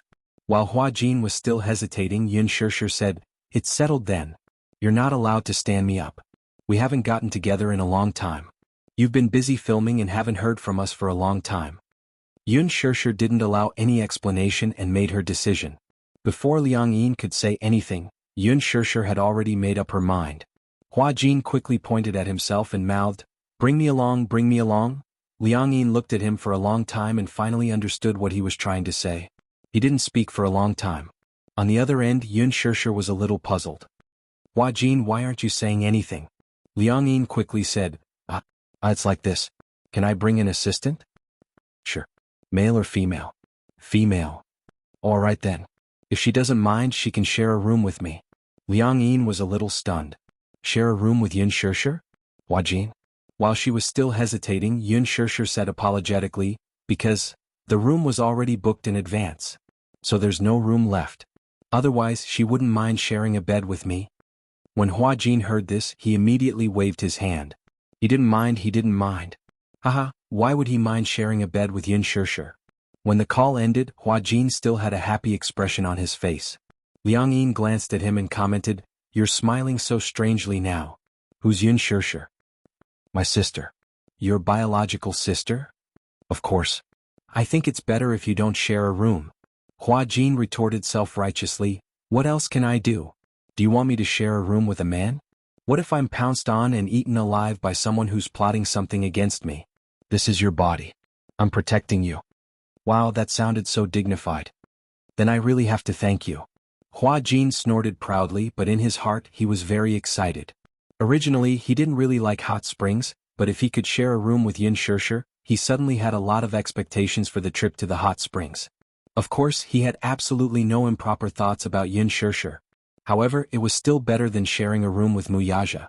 That was what Hua Jin thought. But on that day when they gathered at the airport, Hua Jin never expected that the Demon King Gong Jie would be there too. Come on. Yes. As soon as Gong Jie saw Hua Jin, he walked over and hugged him in front of everyone's astonished eyes.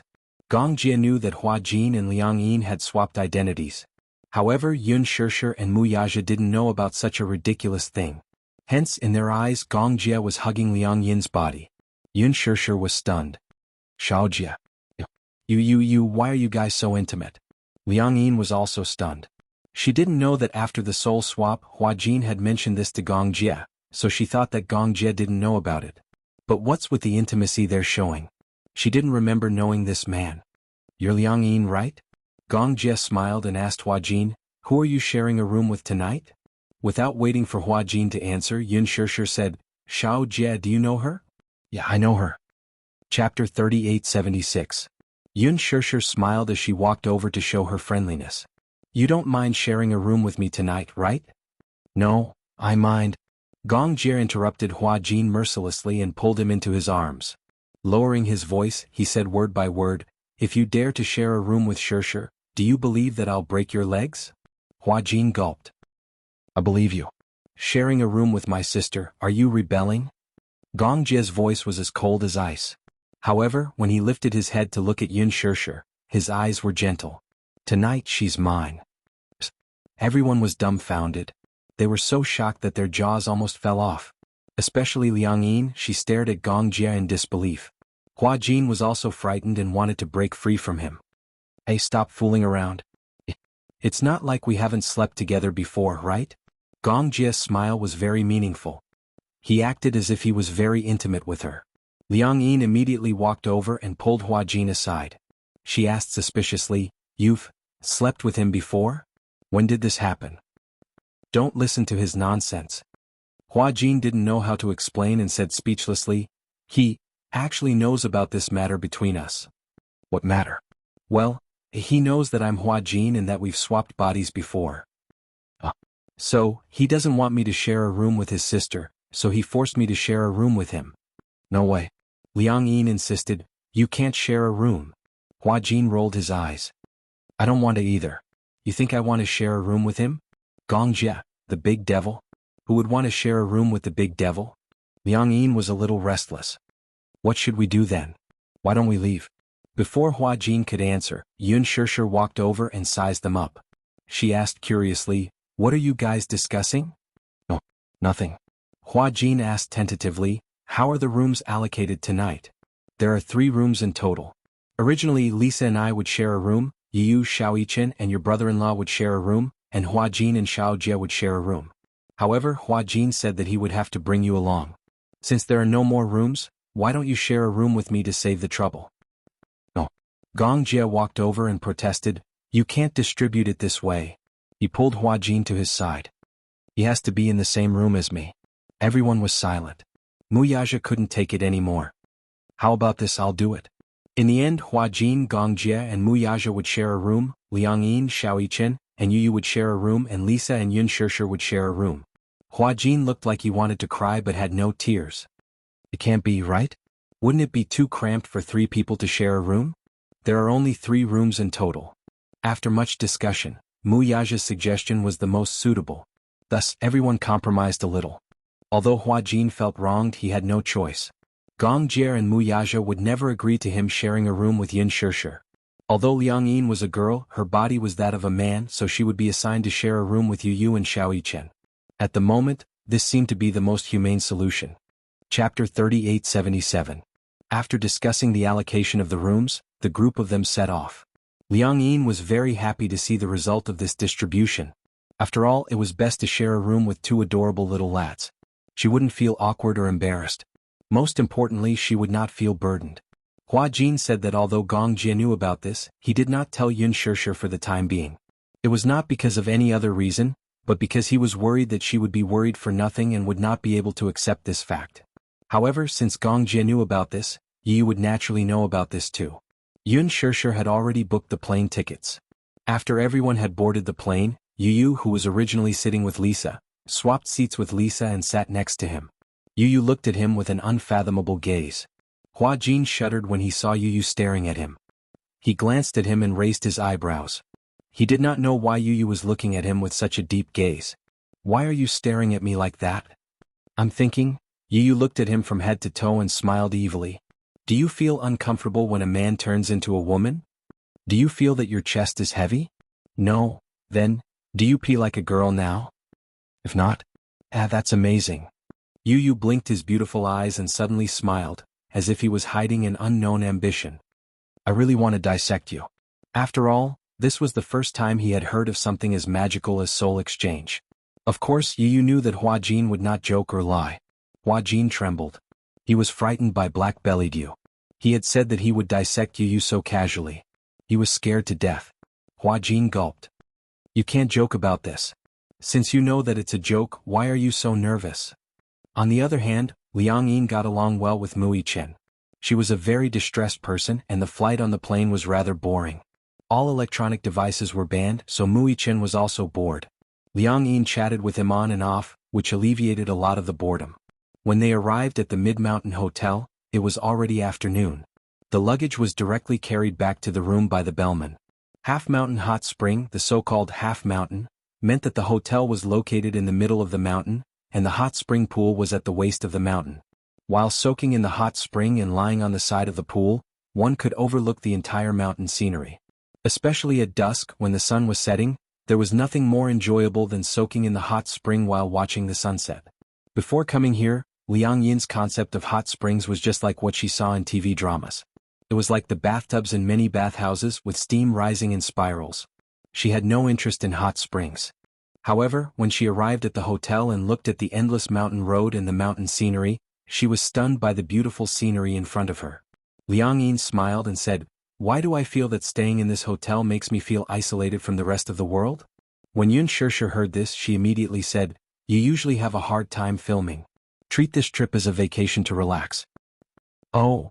Liang Yin touched her nose a little embarrassedly. Yun Shirsher did not know about this and thought that she was Hua Jin. Chapter 3878. After all, she would never have been able to afford such an expensive hotel in the past. She heard that a room in this hotel cost more than 10,000 yuan per night. It was too expensive, it was terrifyingly expensive. Compared to her carefree attitude, Hua Jin was a little absent-minded. The thought of sharing a room with Gong Jie gave him a headache. It was said that the room was a suite with 2 rooms, 2 bathrooms and 1 living room. Then, who would sleep on the same bed as whom? Gong Jie shared a bed with him, could he reject him? Hua Jin had 2 worries about sharing a bed with Gong Jie. One was that he was worried that Gong Jie would go berserk and skin him alive. The other was that he would say something wrong and Gong Jie would tear him apart in a fit of anger. No matter which it was, he didn't want to do it. He wanted to live for a few more years. He couldn't even sleep with him. He didn't want to sleep with a man. And a big devil at that. Hua Jin made a decision in his heart. No matter how Gong Jie and Mu Yaja were to be allocated, he would either have a room to himself or sleep on the sofa in the living room for the whole night. He would never share a bed with Gong Jie. What's wrong? Gong Jie walked to Hua Jin's side and suddenly interrupted his thoughts. What are you thinking about? Hua Jin was shocked. When he realized that it was Gong Jie, he didn't know when he had stood behind him. He asked carefully, "How are we going to allocate the rooms tonight?" Who are you going to sleep with?" "Me and you. How about that?" No. Hua Jin waved his hands and smiled awkwardly. This isn't good. After all, I'm a woman now. Men and women can't be separated." Men and women can't be separated? When Gong Jie heard this, he felt that it was quite interesting.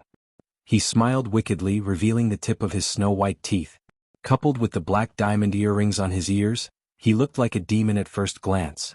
Standing behind him, Gong Jie leaned forward slightly and whispered into his ear with a playful smile, "You seem to be used to being a woman now, don't you?" Hua Jin wished he could knead Gong Jie into a ball. However, due to Gong Jie's intimidating aura, he was a coward. He admitted that he was a coward. He wouldn't argue with him. "I'm a woman now." "Oh, how does it feel to be a woman?" "It's all right. Other than when she was on her period, she was in so much pain that she wished she was dead." Hua Jin turned around uncomfortably, not daring to meet Gong Jie's eyes. Gong Jie casually circled in front of him again. Like an elegant cheetah on the grassland, he paced around his prey at a leisurely pace. He stopped in front of Hua Jin, bent down and gently pinched his chin. Looking at his slightly flushed cheeks, he narrowed his eyes. "I don't think there's anything wrong with you being a woman. Don't you think that you've become a little cute after becoming a woman?" When he reacted, Hua Jin wrinkled his nose in embarrassment. Was this Gong Jie flirting with him? Hua Jin gritted his teeth and said unhappily, "No matter what, we can't sleep on the same bed." Chapter 3879. His question made Hua Jin even more wary. He stared at Gong Jie warily and asked, "Will you?" Could it be that this Gong Jie was so beastly that even though he knew he was a man, he would still press him down? When Gong Jie heard that, he was not in a hurry to answer. Instead, he said mysteriously, "That depends on whether I'm a normal man or not." Why did he hear a faint threat in Gong Jie's tone? No, it wasn't faint. It was a strong threat. "Are you threatening me?" Hua Jin narrowed his eyes and took half a step back warily. "Threatening you with what? Do you think I need to threaten you when you're so weak now?" Hua Jin felt so guilty that his eyes were darting around. When Gong Jie saw that his gaze was not on him, he pinched his face unhappily and forced him to face him. How do you think a man and a woman will react when they lie on the same bed? Beep beep beep beep, the alarm in Hua Jin's head rang loudly. He stared at Gong Jie as if he was a lion, as if he was afraid that he would pounce on him in the next second. Seeing Hua Jin's vigilant look, Gong Jie felt that it was very interesting. What? Did you just realize that you're in a dangerous situation? Gong Jie sized him up from head to toe. You're as skinny as a bean sprout. I feel that I can lift you up with just one finger. Who said that? Hua Jin took half a step back to avoid him. Keep a distance from me. Why? I feel a little uncomfortable standing next to you. Where are you uncomfortable? Gong Jie narrowed his eyes and asked meaningfully, don't tell me you think that I can't do anything to you if you keep avoiding me? Gong Jie slowly enunciated each word as he enjoyed the sight of the man's uneasy expression. If I really want to do anything to you, you won't be able to escape. Just as Hua Jin was shivering, Yun Shishir's voice sounded. Little Jie. Gong Jie and Hua Jin turned around. Yun Shishir walked over and saw the two of them standing face to face. Ah. Am I disturbing you? Hua Jin quickly waved his hands. No, no. Gong Jie put his arm around Hua Jin's shoulder and looked at Yun Shishir with a gentle smile. What's the matter? Let's go to the restaurant for dinner. Then I'm going to the hot spring. Okay, you go first. We'll be right there. After Yun Shishir left, Hua Jin immediately pushed him away and brushed his shoulders in disdain. He didn't waste time talking to him and chased after Yun Shishir. Gong Jie curled his lips into a smile as he watched his fleeing figure. There wasn't anything special about dinner. It was just that it was a revolving restaurant on the mountainside, so the scenery was not bad. After dinner, Yun Shishir urged them to bring their swimsuits and agreed to meet at the hot spring. The hot spring was very big. There were a total of 10 hot springs in the hotel, and only the hot spring that Yun Shishir had booked had the best scenery and was in an exclusive location. The hot spring was a mixed bath. There was a very big pool and 2 very small pools on both sides. They were a red wine pool and a small fish pool. Gong Jie and Mu Yaja changed into their swimsuits and went to the hot spring first. When they entered the pool, they saw that Liang Yin had also changed. However, she was a little slow as she walked to the hot spring and covered her chest with her hands. Chapter 3880. For some reason she felt like a pretty girl from a humble family. This was obviously a subconscious action of a woman when she saw the opposite sex. Although she knew that she was a man now, she was still not used to the fact that her upper body was bare. Hua Jin had so many swimming trunks, but Liang Yin bought a pair of boxer trunks that could cover more of her body. However, compared to Liang Yin, she was still considered lucky. The most awkward person was Hua Jin. His swimsuit was personally chosen by Liang Yin. He had never seen it before. What? Protect. Guard. Swim. Close. Was this AF * King swimsuit? If it wasn't a swimsuit, he would have thought it was a diving suit. Did it have to be so tightly wrapped? His figure wasn't that good, so there was no need to cover it so tightly. In Liang Yin's words, she was worried that he would accidentally expose himself. What the F * CK was she worried about? She didn't have to choose such a tight one, did she? This was practically a diving suit. When Hua Jin changed into his swimsuit and walked out, Yun Shishir was sitting by the hot spring and drinking water. When she saw him wrapped up so tightly, she swallowed a mouthful of water and almost choked. Oh my god! Yun Shishir widened her eyes in shock. Liang Yin, you're not wearing a swimsuit, are you? Haha. Xiao Yichen burst out laughing and pointed at Hua Jin. We're here to soak in the hot spring, not to dive. Those who don't know would think that we're diving in the Maldives. Hua Jin cleared his throat awkwardly and walked into the hot spring gloomily. He found a corner and sat down. He had nowhere to vent his frustrations. It was so tight that it was uncomfortable to wear. It was stuffy and hot. Most importantly, the water in the hot spring was very hot. Coupled with such a tight swimsuit, it was like wearing a thick quilted jacket in a sauna. He felt like he was going crazy from the heat. Liang Yin was also a little annoyed. She also realized that the swimsuit she had chosen was too heavy, so heavy that it was a little exaggerated. She had never soaked in a hot spring before, so she didn't know that the water was so hot. When she was choosing a swimsuit, she also asked Hua Jin for his opinion. Hua Jin naturally allowed her to choose any swimsuit she wanted. Anyway, he would wear it anyway. In the end, this guy specifically chose the most conservative one. Was this on purpose to prank him? It was so thick that he could hardly breathe. Gong Jie pursed his lips and smiled. It was as if he was gloating. Hua Jin just sat there sullenly, obviously not in a good mood. No matter how enjoyable it was to soak in the hot spring, it was almost ruined by the swimsuit. Liang Yin walked over guiltily. I'm sorry. I don't know. That's how it is to soak in a hot spring. Do you feel hot? Why don't you ask the waiter if there are any swimsuits for sale here? You can change into one at the last minute. Tell me, why did you buy such a store? Hua Jin muttered unhappily, you don't have a good figure. Liang Yin's face immediately turned cold. She gritted her teeth and said, what did you say? Without waiting for Hua Jin to explain, she grabbed his head and pushed him into the water. Hua Jin jumped out of the water and glared at Liang Yin angrily. Yun Shishir said reproachfully, Hua Jin, how can you bully a girl like that? As she said this, she slid to Hua Jin's side and asked gently, Liang Yin, are you okay? Chapter 3881. It's nothing. When Yun Shishir saw him smile, she was a little surprised. Her eyes widened slightly and she immediately said to Liang Yin, Hua Jin is indeed your assistant. Even when he smiles, he looks a little like you. When Hua Jin heard this, he was slightly stunned. He actually found it a little hard to believe. Liang Yin also looked at Yun Shishir in surprise. She blinked in astonishment, unable to come back to her senses. Yun Shishir was completely unaware of the smiles between Hua Jin and Liang Yin. She purely felt that when Liang Yin smiled just now, it was extremely similar to how Hua Jin usually smiled at her. Hua Jin was extremely touched. He didn't expect that even though he had changed into a different appearance, she would still remember. Hua Jin suddenly remembered what Xiao Chen had said to him back then. When I stand next to you, no matter who it is, even Daddy, if they don't look at our height, it'll be difficult to tell us apart at a glance.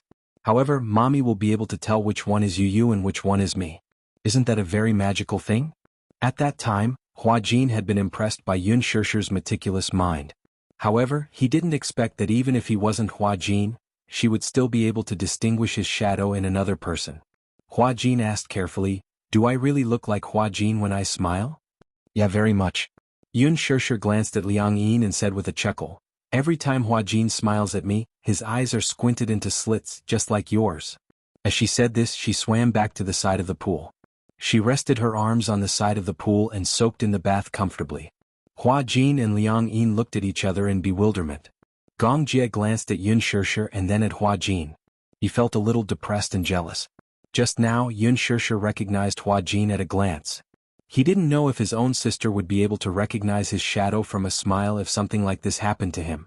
When Hua Jin was about to swim to Yun Shishir's side, Gong Jie immediately stretched out his arm and pulled him back to his side.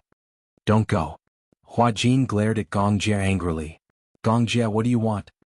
Gong Jie lowered his voice and warned, you're not allowed to get within 1 meter of my sister. Why are you so overbearing? Hua Jin glanced at him and muttered angrily, you're just like a child. Gong Jie heard that and smiled devilishly. His expression was gentle but his voice was frighteningly cold. What? Do you think I won't dare to hit you because you've become a woman? What else? You won't hit a woman, right? Do you think? Gong Jie suddenly got close to Hua Jin.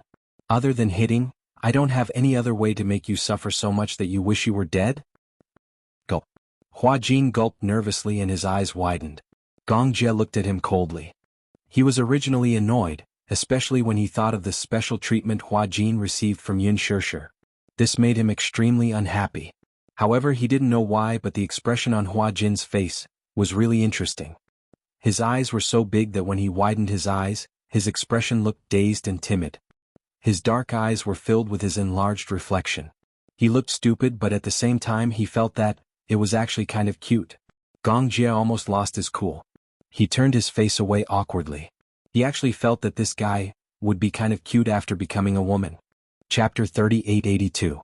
Once he realized that he actually thought Hua Jin was cute, Gong Jie felt even more awkward. He vented his gloomy anger on Hua Jin.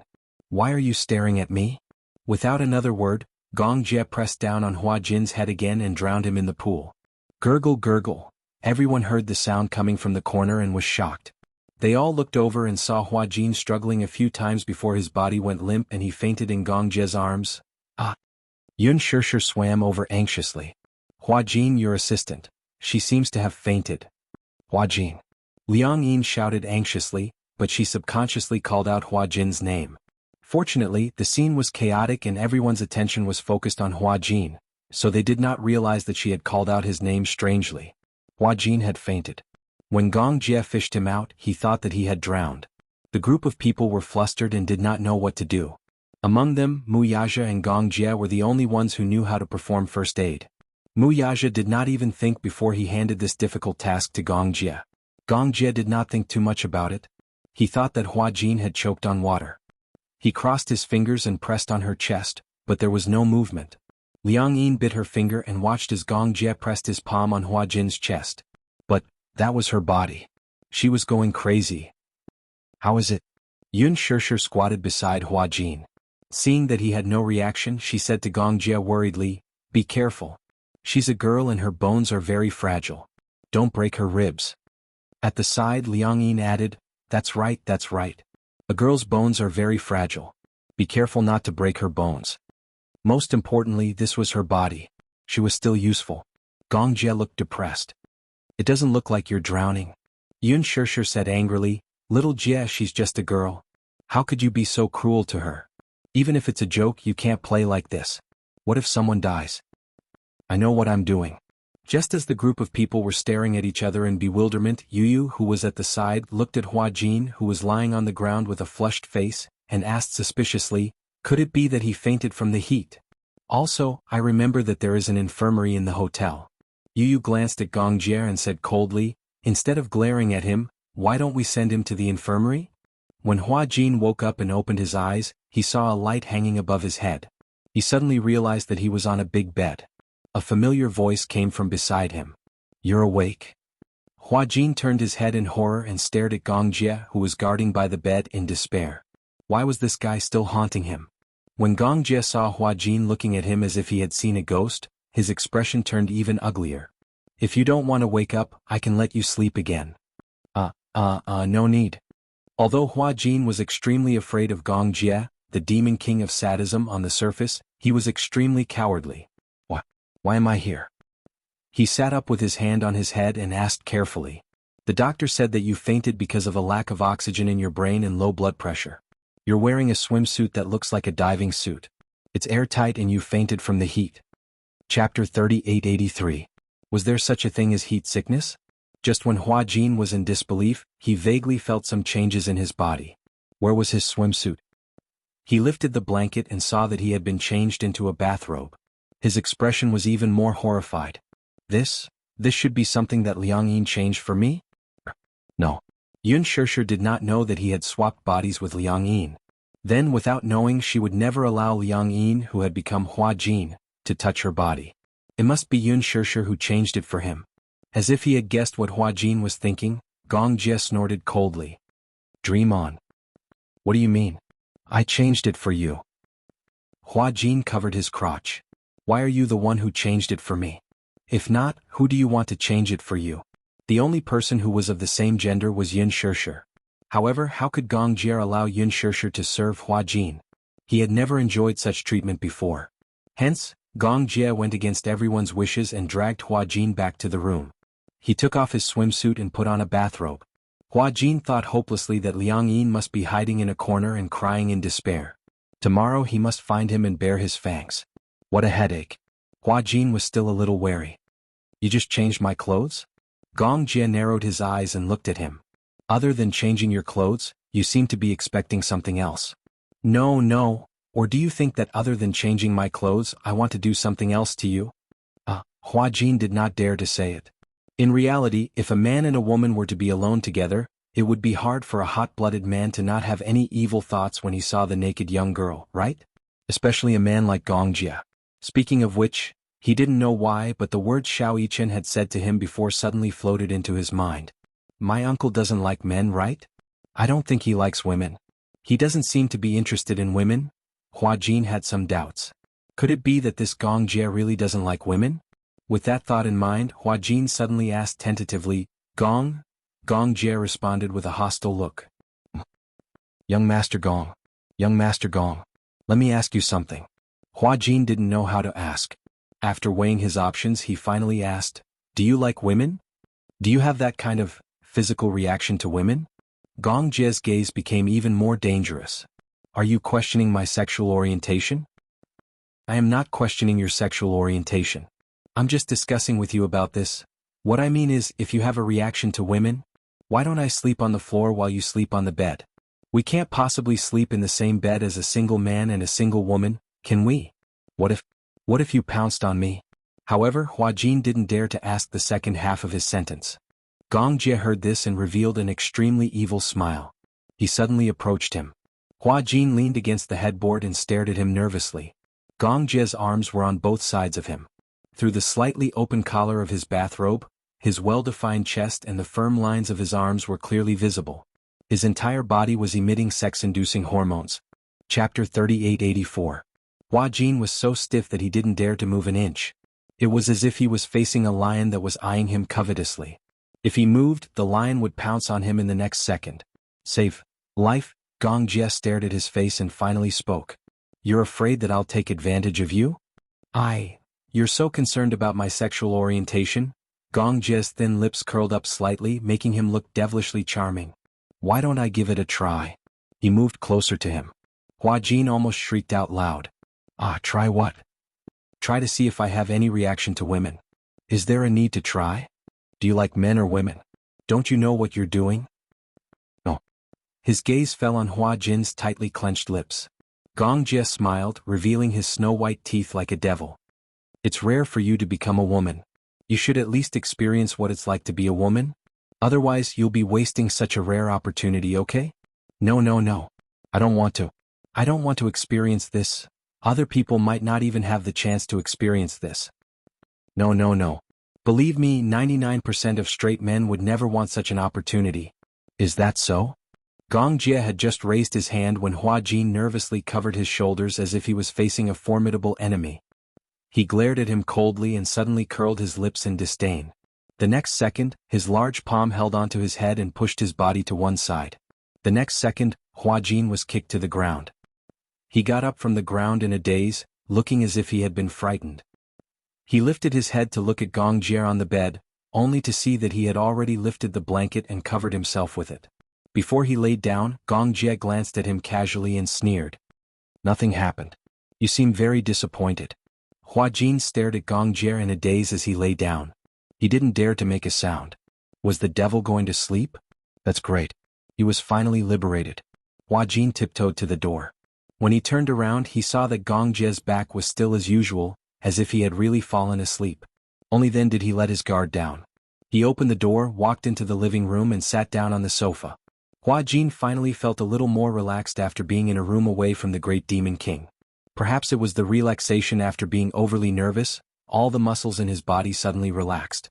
He slumped onto the sofa like water, but he still had lingering fears. This vacation was like a tribulation. When he thought about how he still had 3 days of vacation before he could return to the set, and how he would have to live under the same roof as Gong Jie for the next 3 days, he felt hopeless. God bless him. I hope that in the next 3 days he will get along with Gong Jie peacefully. Man. Forget it, let's sleep. After a day's journey coupled with the incident at night and being hit by Gong Jie, he was exhausted. The heater was on in the room so he didn't feel cold. Hua Jin casually pulled a blanket and carefully covered his stomach before he fell asleep on the sofa. Chapter 3885. The next day Yun Shishir and Mu Yaja brought the 2 little munchkins to the mountain early to pick tea leaves. The Mid-Mountain Hotel was located on Yuhuan Mountain, and on Yuhuan Mountain, there was a type of tea that grew on volcanic rocks called immortal tea. Legend had it that a long time ago, Lu Dongbin, immortal lady He and the other 8 immortals, after attending the Queen Mother's Immortality Peach Banquet, toured the 4 seas to understand the mortal world. The immortals passed by Yuhuan Mountain and saw soldiers digging stones to build a city, so they said to the immortals, "It's very hard for them to dig stones to build a city, I'll go to the South Sea to borrow some stones to help them." Thus, they ignored the objections of the immortals and went directly to the South Sea to borrow stones. The next day Dongfang Harbor was white, and a large group of geese left the beach and headed towards Immortal Mountain. Lu Dongbin waved the group of geese away, but found that these geese were all made by Immortal Lady He with stones to tease him, so he was so angry that he left on a cloud. Immortal Lady He looked at the stones and felt bad, so she sprinkled Guanyin Bodhisattva's tea seeds on the stone peak and the mountain. The tea leaves grew with the wind, and not long after there was volcanic tea on the stone peak. There was a filial son on the mountain. His mother was sick for a long time and couldn't recover, so he looked everywhere for medicine. One day he saw a piece of tea on the mountain, so he picked the tea leaves for his mother to drink, and unexpectedly she was much better the next day. After that, Everyone regarded the tea leaves as immortal tea and drank it regardless of whether they were sick or not. Gradually, the villagers on the mountain developed the habit of drinking tea and became the famous village of longevity. Of course, this story could be fabricated, but the reputation of immortal tea was definitely not undeserved. The environment of the stone peak was unique, and the soil was rich in organic trace elements, among which the content of sulfur and potassium was relatively high. The unique geographical and geological conditions, the superior ecological environment, and the excellent processing technology gave the volcano tea an outstanding quality. Actually, Yun Shirshir didn't come this time out of sudden interest, but because Mu Yaja took a fancy to the hot spring resources and a large area of tea trees on the stone peak, so he wanted to invest and develop it into a tourist attraction, focusing on building a resort. This time they came with the main purpose of inspection. Therefore, early in the morning a group of people went to pick tea leaves.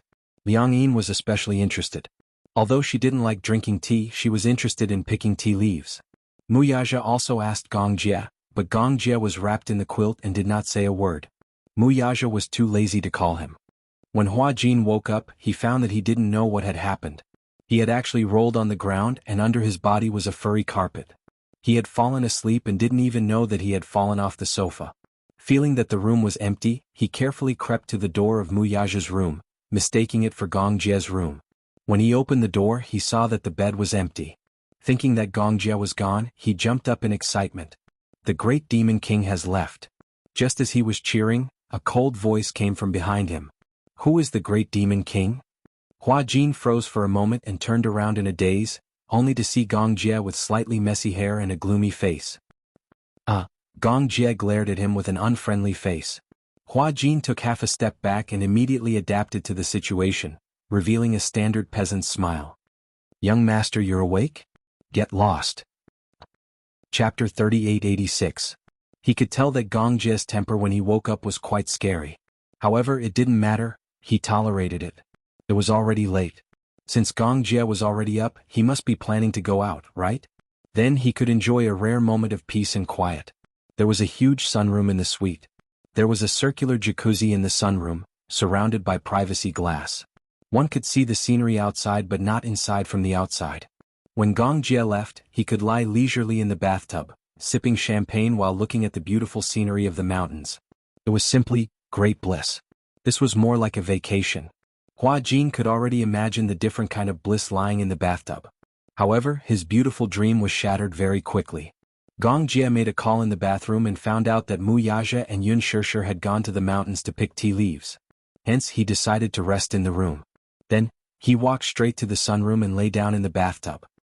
He poured a glass of Italian champagne that Hua Jin had been coveting for a long time. Holding the wine glass, he stretched out in the bathtub and enjoyed life. Hua Jin looked on eagerly from the side. His surf bathtub? His premium Italian champagne? How could life be so unpredictable? Hua Jin lay on the sofa resentfully. Gong Jie's icy voice sounded again. Come here. He seemed to be summoning him. Hua Jin sat up from the sofa reluctantly. He looked at him a little gloomily and asked foolishly, What? Give me a shoulder massage. A shoulder massage?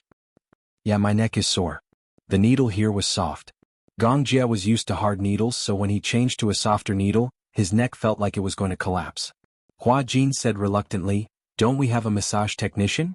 I'll give you a call and ask for service. Gong Jie snorted coldly. Hua Jin stood up immediately and walked behind him.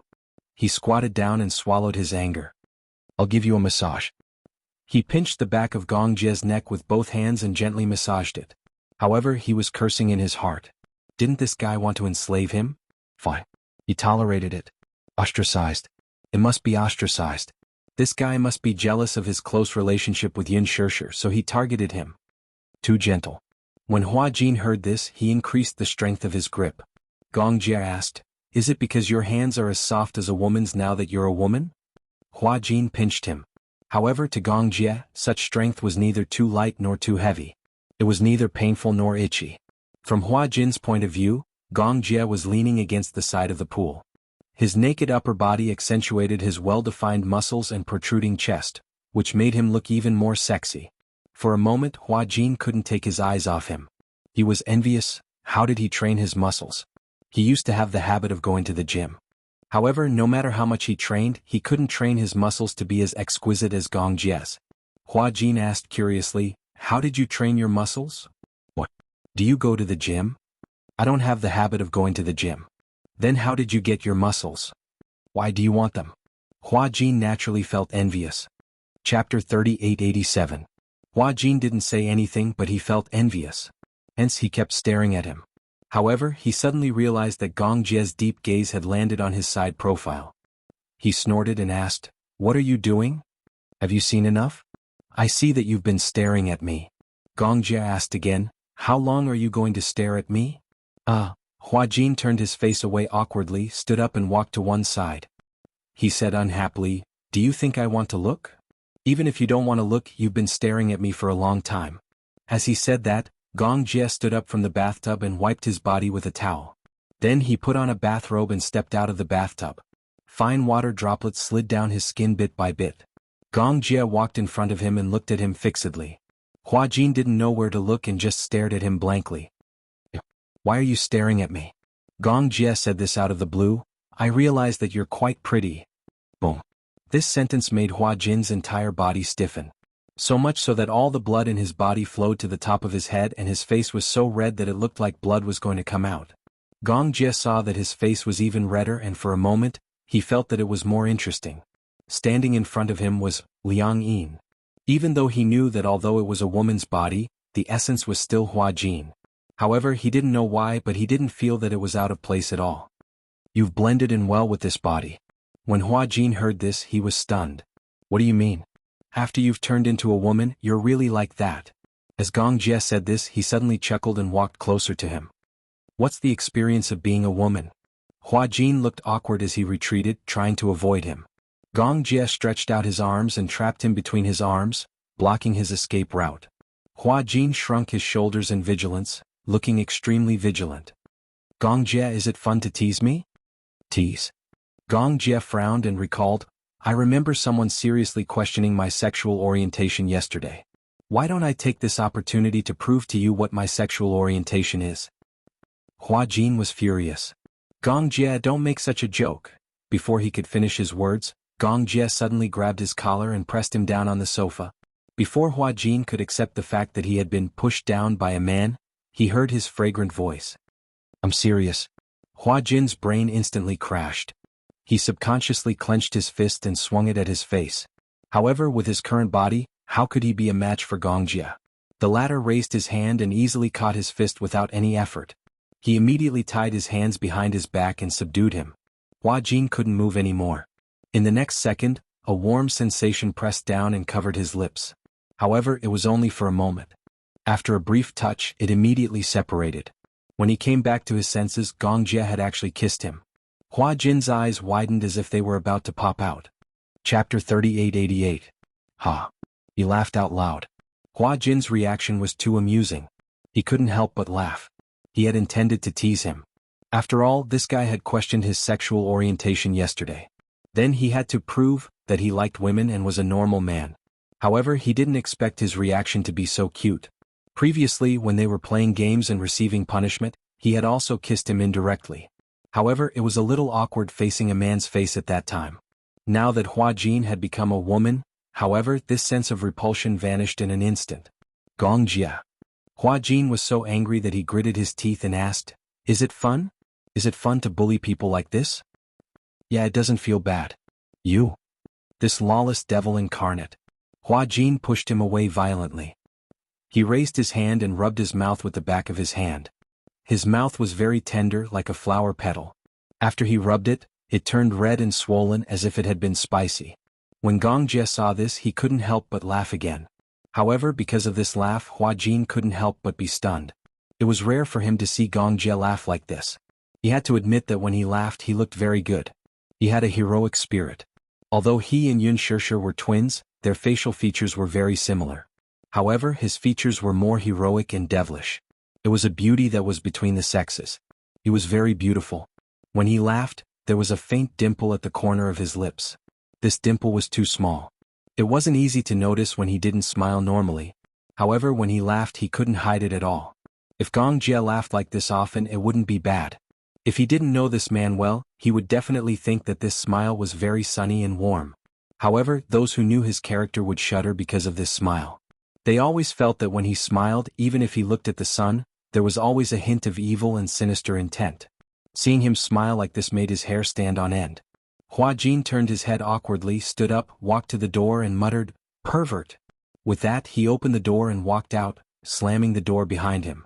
Gong Jie did not know where he got the courage to use these two words on him. However, he was tactful enough to run away as soon as he finished speaking. Gong Jie was too lazy to care about him. He lay down on the sofa, picked up the remote control on the coffee table, turned on the TV and watched it. Outside the door, Hua Jin left the room not knowing where to go. The hotel had a lobby and a tea pavilion that looked like a garden in the sky. He might as well sit there and pass the time. When Yun Shishir came back, he would look at the specific arrangements. Thus he sat down and ordered a cup of tea. However, his guilty conscience did not calm down for a long time.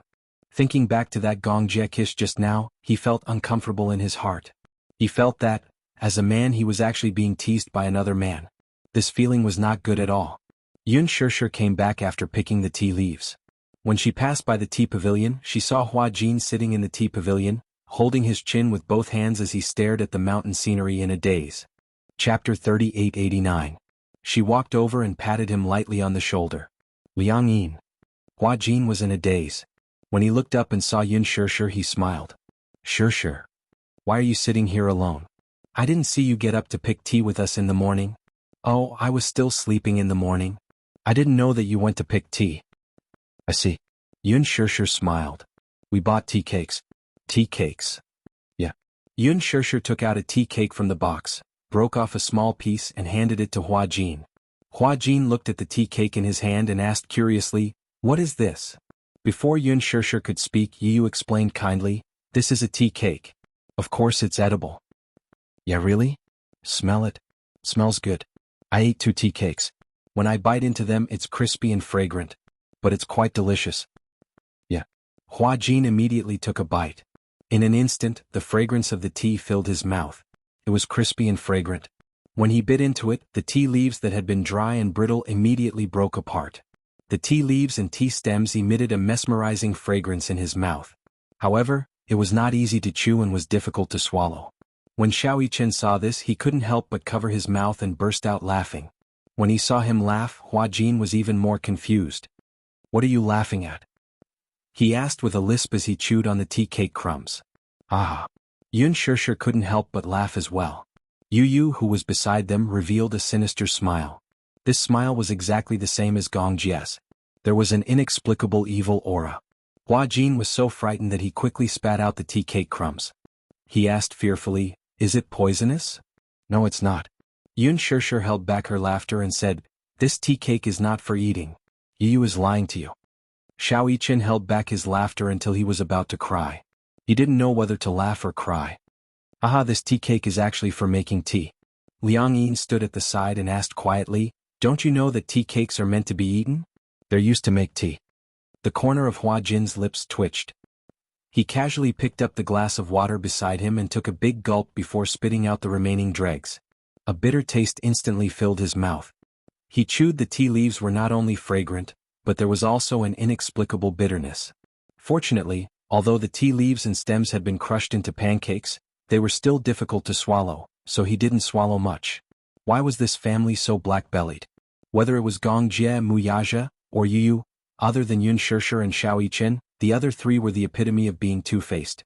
Even though Xiao Yichen was sometimes naughty compared to Yu, he was a little angel who was kind, and beautiful. Liang Yin took out something wrapped in paper from her bag. Hua Jin didn't know what it was, but he took it from her and opened it. It was persimmon.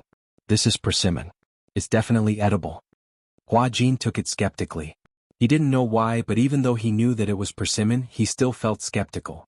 He took a bite and only swallowed it when he was sure that it was a persimmon. He hadn't eaten much since he woke up, so Hua Jin ate a few pieces of persimmon in one go. Liang Yin couldn't help but whisper, "Can't you eat less? What if you gain weight?" Chapter 3890. "I don't know. I didn't have a big appetite in the past, so I didn't eat much." Hua Jin chuckled and replied in a low voice, "Ha, you'll gain 3 pounds with every bite. You'll become a big fat boy by then." Yun Shishir said to Muyaja, "I'm a little tired. I want to go back to my room first. Lisa is still waiting for me there. Alright. Why don't we? Hua Jin suddenly raised his hand and suggested, why don't I sleep in the same room as Lisa tonight? Liang Yin asked curiously, you want to change rooms? Yes. Hua Jin continued, if it doesn't work out, Lisa and Liang? Hua Jin and I will share a room.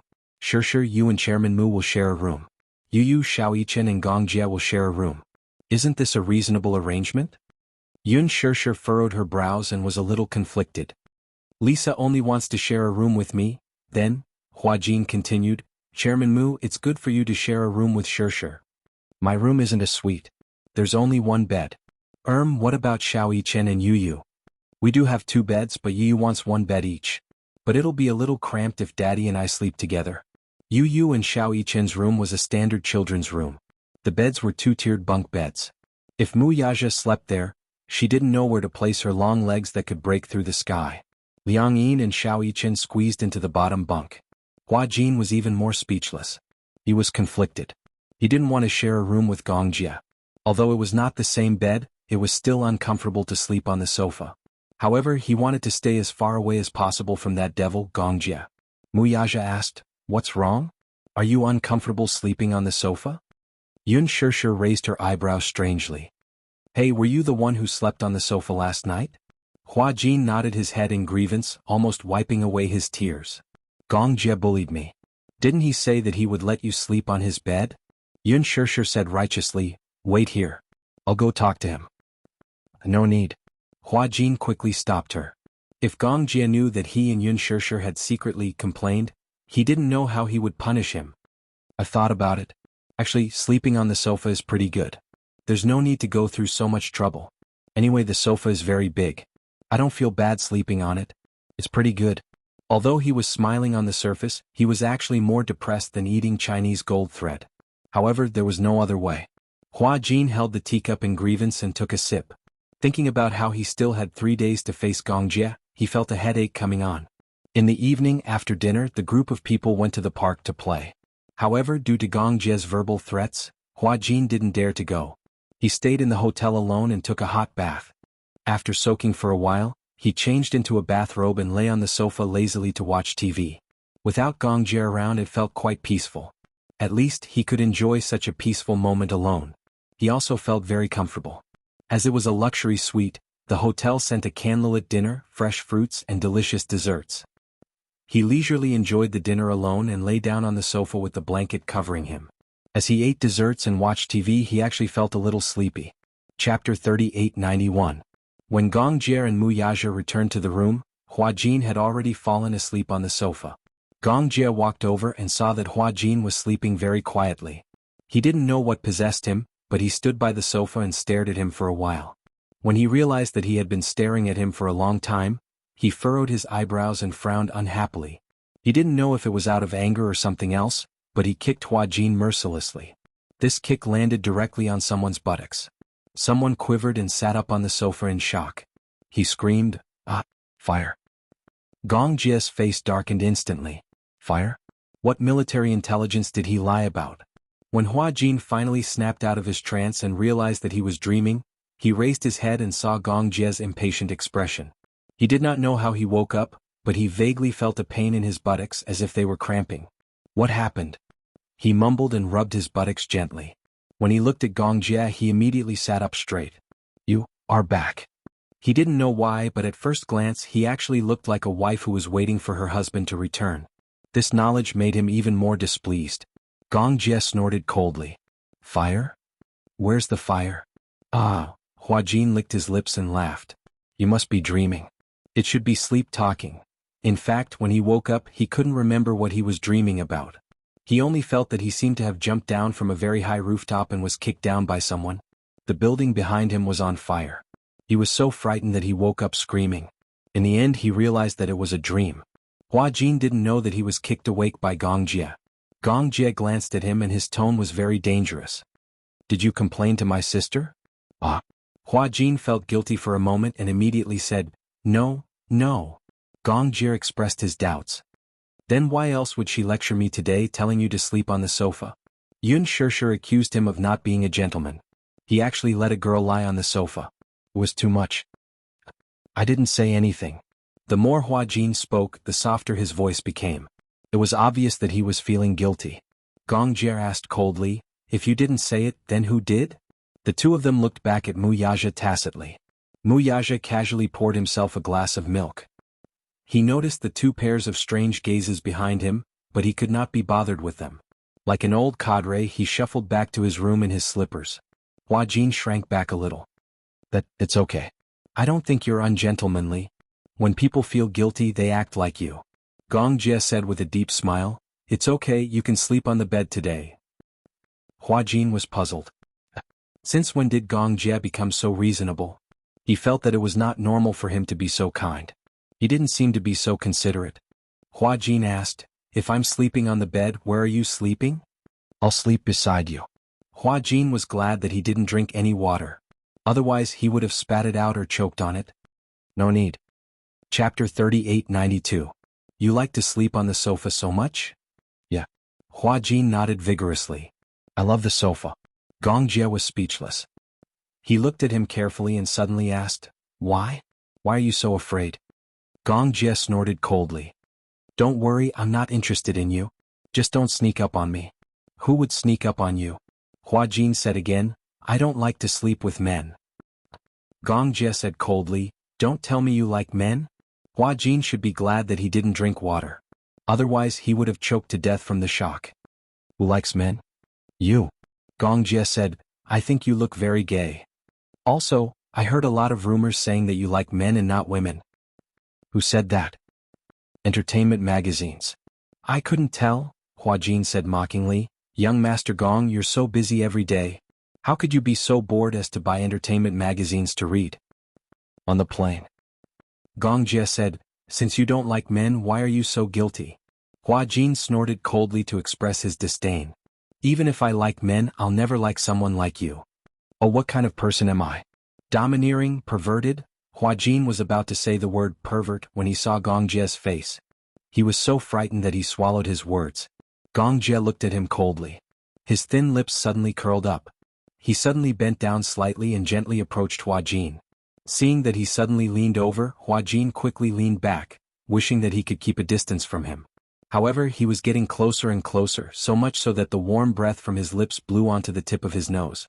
His breath seemed to have a special kind of high temperature, which instantly made his face red. Hua Jin's face was burning hot, but he didn't know it. Gong Jie saw that his face was strangely red and felt that it was interesting. Why is your face so red? Could it be that she's shy? Why are you so close to me? I realize that I don't hate you that much anymore. At least now that you're a woman, I don't hate you at all. As Gong Jie spoke, he unscrupulously admired Hua Jin's burning face. He straightened up and said, ah, it seems that you really like men. Who said that? Hua Jin couldn't wait to prove it to him. He suddenly stood up, picked up the quilt on the sofa, and angrily walked into the room. If I want to sleep on the bed, I'll sleep on the bed. Since someone is inviting me to sleep on the bed, is there a reason for me not to sleep? Gong Jie calmly turned around and watched him enter the room. He raised his eyebrows slightly but didn't say anything. Instead, he walked directly into the bathroom. Hua Jin carried the quilt into the room and lay on the bed. He wrapped his body tightly with the quilt. After a while, he heard the sound of water splashing from the bathroom. It was obvious that Gong Jie was taking a shower. He felt that something was wrong with this situation. It was just like when a couple was in a hotel. Damn it, why did he think in this direction? Moreover, why was he wrapped so tightly? It was as if he was guarding against something. Wasn't it normal for two men to sleep on the same bed? Chapter 3893.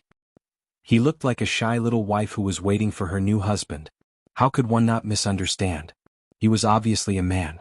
Although his body was that of a woman, Gong Jie was a straight man who was as straight as steel. He would not do anything to him, right? Of course, he had the body of a devil, but he felt that he was a very principled guy.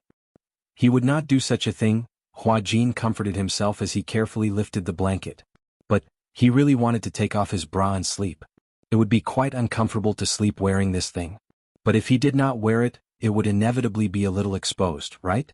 But if he wore it, it would be very uncomfortable. One night, when he did not take it off to sleep, he dreamed that he was kidnapped. He was tied to a chair and could not move. He felt like he was suffocating. Forget it. He did not believe that Gong Jie would do anything to him. Hua Jin comforted himself as he stood up and got out of bed. He casually lifted half of the bathrobe and reached in with one hand to take off the bra. The bra was taken off from the side so it was more convenient. However, while he was still struggling with the buttons, the bathroom door opened. Hua Jin was shocked and turned around immediately. He saw Gong Jie standing at the door wiping his wet hair. However, when his gaze fell on the person who was taking off the bra, his gaze froze. Gong Jie was also stunned. He originally thought that Hua Jin was lying on the bed, probably covering himself tightly as if he was guarding against a thief. He did not expect that he was actually taking off. Gong Jie raised his eyebrows. He, on the other hand, was a little wary. Could it be that this guy really liked men? So, from the beginning to the end he was playing hard to get? With this thought, Gong Jie could not help but re-evaluate a certain someone. She recalled the time when they used to play punishment games.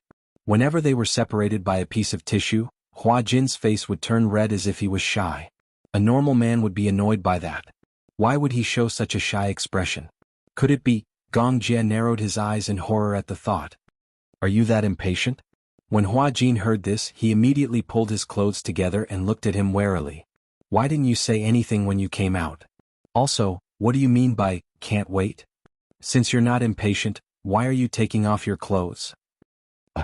Hua Jin felt that he was at a loss for words. What? Did I see through you? Gong Jie snorted, disgusting. You're the disgusting one. Hua Jin was completely enraged. I like women. Do you think I'm like you, someone who doesn't like men or women? Gong Jie gracefully sat down on the bed, tilted his head and looked at him, but let out a disdainful sneer. Not just any woman can catch my eye. If being picky was a sin, then he would rather commit an unforgivable sin than find a woman casually. Hearing his disdainful tone, Hua Jin suddenly laughed mischievously. Don't tell me that young Master Gong is still a little chunky? You seem to care a lot about whether I'm a chunky or not. Gong Jie's words were always able to force Hua Jin into a dead end. Hua Jin did not want to bother with him anymore. He walked to the bed and made a dividing line in the middle with a blanket, dividing the bed into two. Chapter 3894. What's this? Demarcation line. Hua Jin said confidently. We'll sleep on opposite sides. No one can cross the line. It was like a primary school student drawing a line to demarcate their territory. After Hua Jin finished speaking, he did not look at Gong Jie. He wrapped himself in the quilt like a dumpling and lay down. Gong Jie looked at him silently and lay down as well. He looked at his phone for a while. During the vacation he had been receiving emails through his phone. For a long time, he had been in charge of the Hurricane Group's affairs. Ever since Yu returned to the Mu family, Gong Xiaoying was nowhere to be found. He was not at the headquarters nor was he at the Gong family. He did not mention to anyone where he went. He only sent him occasional emails to remind him of some things. Regarding Yun Shishir and Yu, neither father nor son broke the silence first. Gong Jie did not know how to bring it up. He had mixed feelings. Gong Xiaoying obviously wanted to avoid it. When he learned that Yu and Lisa had returned to the Mu family safely, he did not ask any more. Obviously he was avoiding it. Yun Shishir and Gong Jie had mentioned that they wanted to negotiate seriously with Gong Xiaoying. Rather than a negotiation, it was more like a complete breakdown of their father-daughter relationship. They wanted to cut off their relationship cleanly. Gong Xiaoying also knew that Yun Shishir wanted to cut off their father-daughter relationship. It was as if she was running away. After that, she disappeared without a trace. If it were not for the occasional emails, Gong Jie would have been worried that Gong Xiaoying had met with an accident. Gong Xiaoying was not around, so Gong Jie had the final say in the Gong family's affairs. The matter about the Wurt region was temporarily put on hold. The Devai plan was also put on hold for a long time because of Yu. However, Gong Jie was not in a hurry to start the plan again. He enjoyed such peaceful days. In the past, he was busy with business and expanding the territory of the Hurricane Group. Now, perhaps Yun Shishir had given him the warmth of a family, so he could not bear to break it. Therefore, whenever he was free he would go back to the country.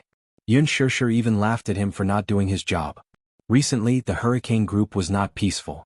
No one knew where Gong Xiaoying went. Some of the relatives thought that Gong Xiaoying had met with an accident, but the Gong family had been hiding it. Therefore, they guessed that Gong Jie wanted to take power, so they deliberately hid Gong's whereabouts and the situation. Gong Jie, however, was dismissive. Of course, it wasn't that he wasn't ambitious. He had thought about the Gong family before. He wanted to obtain the highest authority in the Gong family, but he didn't want to use such despicable methods. In terms of ability and means, he would not lose to anyone. There were no emails in his mailbox. Gong Jie felt sleepy and put down his phone. Just as he was about to turn off the lights, he heard a light snoring sound from under the blanket beside him. He turned his head and looked at the bulging blanket. He could vaguely see Hua Jin's curled-up sleeping figure. The heater was on in the room. He was still wrapped in the blanket, but he did not feel stuffy. Gong Jie lifted the blanket curiously and saw Hua Jin's sleeping face. Chapter 3895. Gong Jie couldn't help but reach out his hand, trying to tuck Tang Yu's hair behind his ear. But when his fingertips touched Tang Yu's cheek, he immediately retracted his hand as if he had been electrocuted. The next day, when Hua Jin woke up in a daze, he felt a chill on his body. He looked up and found that his quilt had slipped to the ground. But fortunately, the bathrobe was still there. Hua Jin sat up. He didn't know how the quilt fell to the ground. Maybe it was because it was too hot, so he kicked the quilt to the ground in the middle of the night. He turned around and saw that Gong Jie was still asleep. But when he faced him, Hua Jin could easily see Gong Jie's thick eyelashes. Dense and dark. No wonder he gave off a particularly evil feeling. With such dense eyelashes at a glance, it looked like he was wearing heavy eyeliner. Tang Yu unconsciously stared at him for a long time. It wasn't until his phone suddenly rang that he reacted. He felt a little guilty and flustered, as if he had done something he shouldn't have. When he braced himself and picked up the phone, Qin Zhou's cold voice came through. "Are you still on vacation?" "I'm still here. In 3 days I'll return to the set. We're preparing to release a statement to fight back." Hua Jin was quite excited when he heard this. "Have you got all the evidence on Tang Yu?" "Almost. Now Tang Yu has the upper hand." "Upper hand?" "Yes. But you should know that the higher you stand, the more painful it is to fall." "Understood." After hanging up the phone, Hua Jin walked to the balcony, sat up on the deck chair and began to read the news. In the past few days, the team behind Tang Yu had been hyping up on the internet. They bombarded Hua Jin on the internet, listing the 5 deadly sins of Hua Jin. 1. Messy personal life. They didn't know where they dug up old news about Hua Jin and Lin Shuya. They even found news about Hua Jin being a kept man. Other than his ambiguous relationship with his fans while filming, they also pointed to the female fan's suicide incident. They twisted the truth and said that this fan was Hua Jin's secret lover and that she was pregnant with Hua Jin's child. If it weren't for Hua Jin's assistant driving her away coldly, the female fan wouldn't have jumped off the building in despair. 2. The production crew is acting like a big shot. In the past, when Hua Jin was in the crew, it was common for him to act like a big shot. He even bullied the crew members. 3 bully newbies. Tang Yu's team spread rumors. When Tang Yu was in the crew, Hua Jin often used his identity as the male lead to humiliate Tang Yu. He didn't put Tang Yu, his agent and his assistant in his eyes. He even slapped Tang Yu in front of his assistant. Tang Yu's assistant even complained on Weibo that Hua Jin was too much and slapped Tang Yu 3 times in front of his assistant. 4. Hua Jin's acting skills are bad. Tang Yu's team touted Tang Yu's acting skills while criticizing Hua Jin's. They even accused him of being the most popular costume actor in the entertainment industry for not honing his acting skills by relying on his delicate and pretty face to earn the highest salary in the production team despite his lousy acting skills. 5. The quality of his fans is bad. Hua Jin's fans impeached Tang Yu on the internet, accusing him of using Hua Jin's fame to create hype. They even insulted Tang Yu on Weibo. Chapter 3896. During this time, Hua Jin didn't look at the news on the internet. Because Qin Zhou told him not to look, Hua Jin didn't look at it to avoid messing up his mood. As a result, Hua Jin almost exploded when he saw it. What was this? Was Tang Yu looking for death? How dare he do this to him? Endure he endured. When he returned to Beijing he would confront Tang Yu. On the bed, Gong Jie opened his eyes. He had woken up. He turned around and glanced at Hua Jin's angry back on the balcony. He furrowed his brows, turned over and went back to sleep. 2 days later, Hua Jin and Liang Yin returned to the set early. Qin Zhou was already waiting for them at the set and explained everything to them. At first, Liang Yin found it hard to accept. She didn't expect Tang Yu to be so excessive.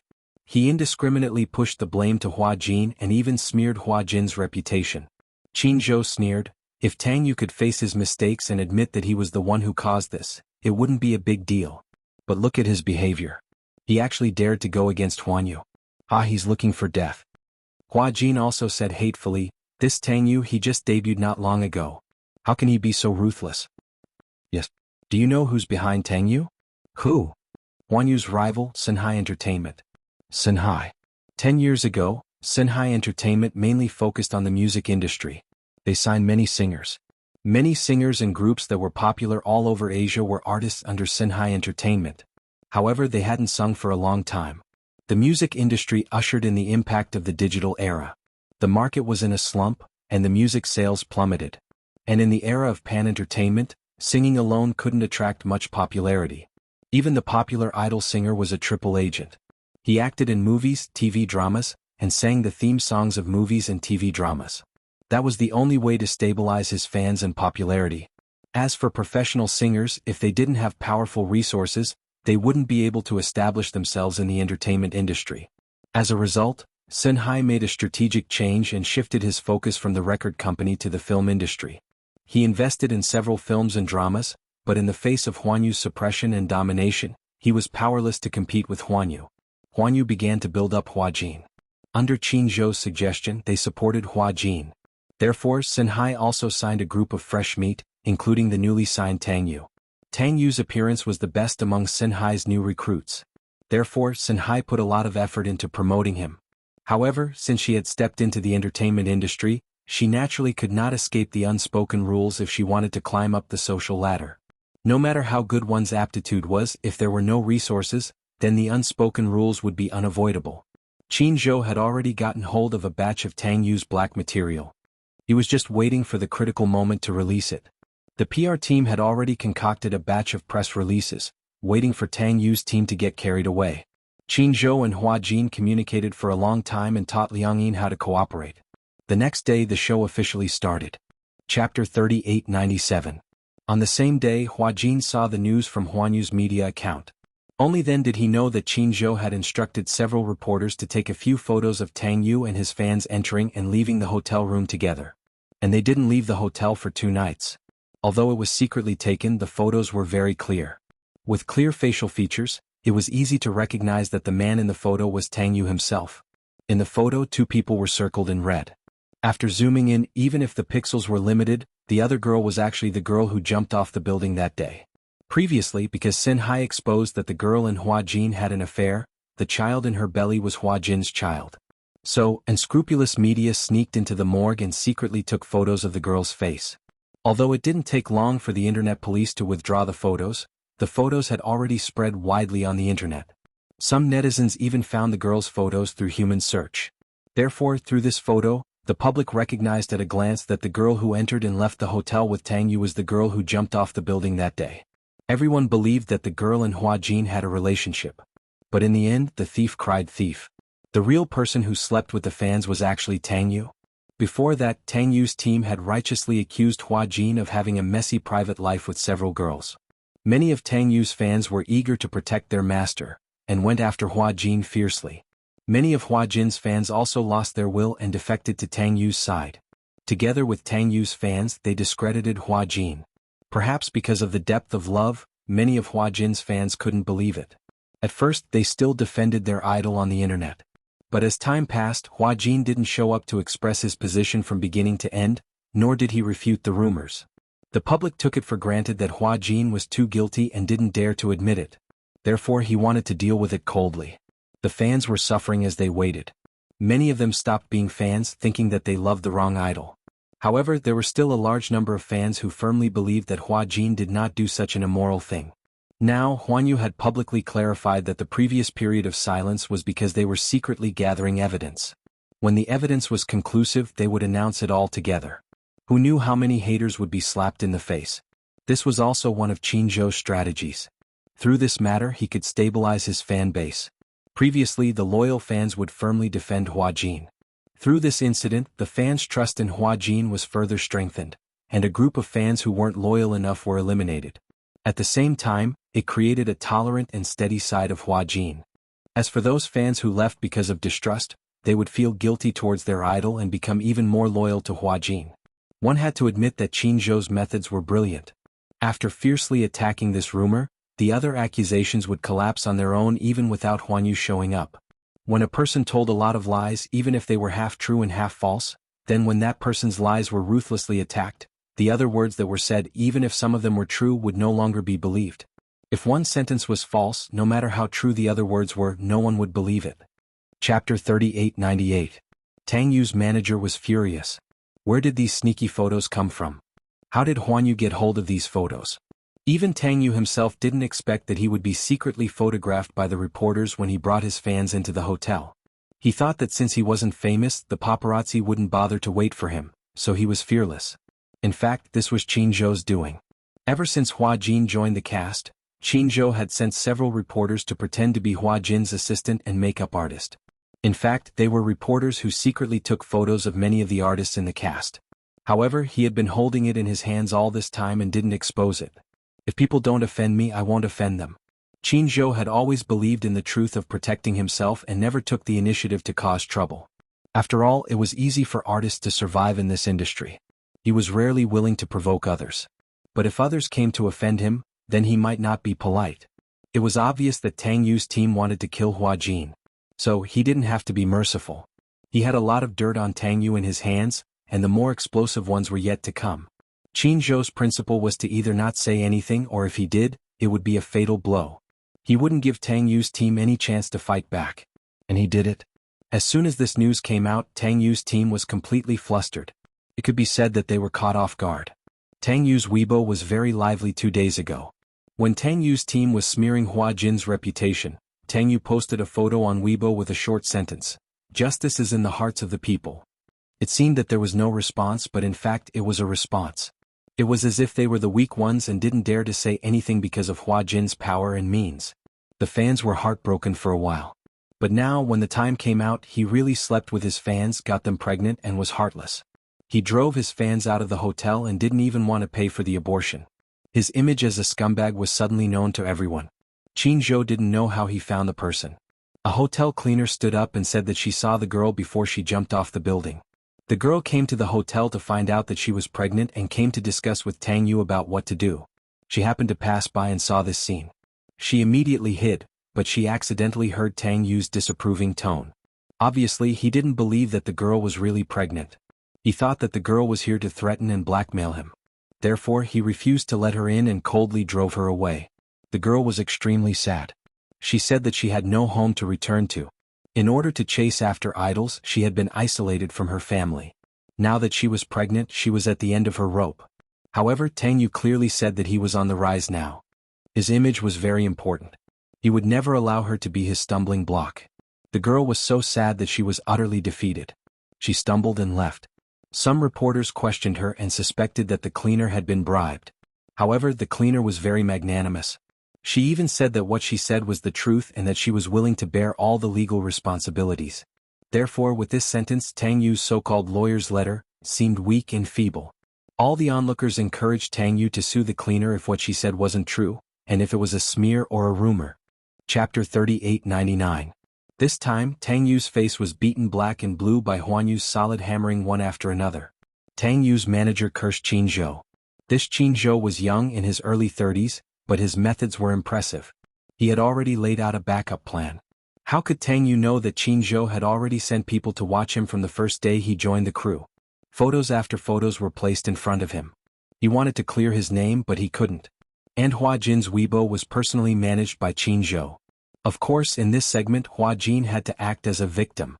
For example, because of this incident, in the face of public opinion crisis, he endured the grievances and kept silent. Until the truth came out, the fans felt even more sorry for Hua Jin's grievances.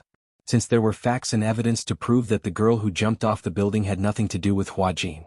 Then, in the video that was released that day, Hua Jin was talking to the girl, and even showing concern. For a moment, Hua Jin's kind image was solidified. What a celebrity in the entertainment industry needed the most was positive energy. Just when Tang Yu was still thinking about this matter and racking his brains on how to get through this public relations crisis, Huan Yu once again released negative information about Tang Yu. On Weibo, an internet celebrity with the ID of Lily stood up as Tang Yu's ex-girlfriend, and detailed several of Tang Yu's crimes. A long and voluminous post of a few thousand words tearfully accused Tang Yu of being a scumbag. Before Tang Yu debuted, he was an internet celebrity in his blog shop. If you've read the original Demon Eyes, you'll know that Tang Yu and I were the book models for Demon Eyes. He was the male lead and I was the female lead. We met during the Demon Eyes series of illustrations. At that time he was still a university student, and I was already a famous cosplayer on the internet. At that time he was very young and immature, but on the surface he was a sunny and handsome guy. Just like that we fell in love. Furthermore, when he was still in university, we opened an online clothing store together. We became models together and ran the store together. When he graduated from university, he told me that he wanted to be a celebrity, so he went for an interview with a record company. However, his voice wasn't very good, but the record company thought highly of him. They released a few demos, but they weren't very popular. After all, the entertainment industry was very cruel. If you didn't have the ability, it didn't matter how good-looking you were. So he said that he wanted to act. I've always supported his dream of becoming a star, so I've invested all the income of the online store into him, packaging and managing all the connections while maintaining the store's operations. Actually, I was in a lot of pain during that period. I feel that if he becomes a celebrity, we might not be able to be together in the future. So, I advised him to stop being a celebrity and just be an ordinary person. Get married, have children, and live a peaceful life. Perhaps that's true happiness. Chapter 3900. I secretly opened it once, and it turned out to be a middle-aged woman. Later, I found out that she was the wife of a senior executive of Shanghai Entertainment. 2 years ago I was pregnant and I told him about it. Actually, I didn't want to be pregnant, but I kept asking him to use contraceptive measures, but he refused. He said that it was uncomfortable to wear condoms, and that it wouldn't be easy to get pregnant. I didn't understand, so I believed him.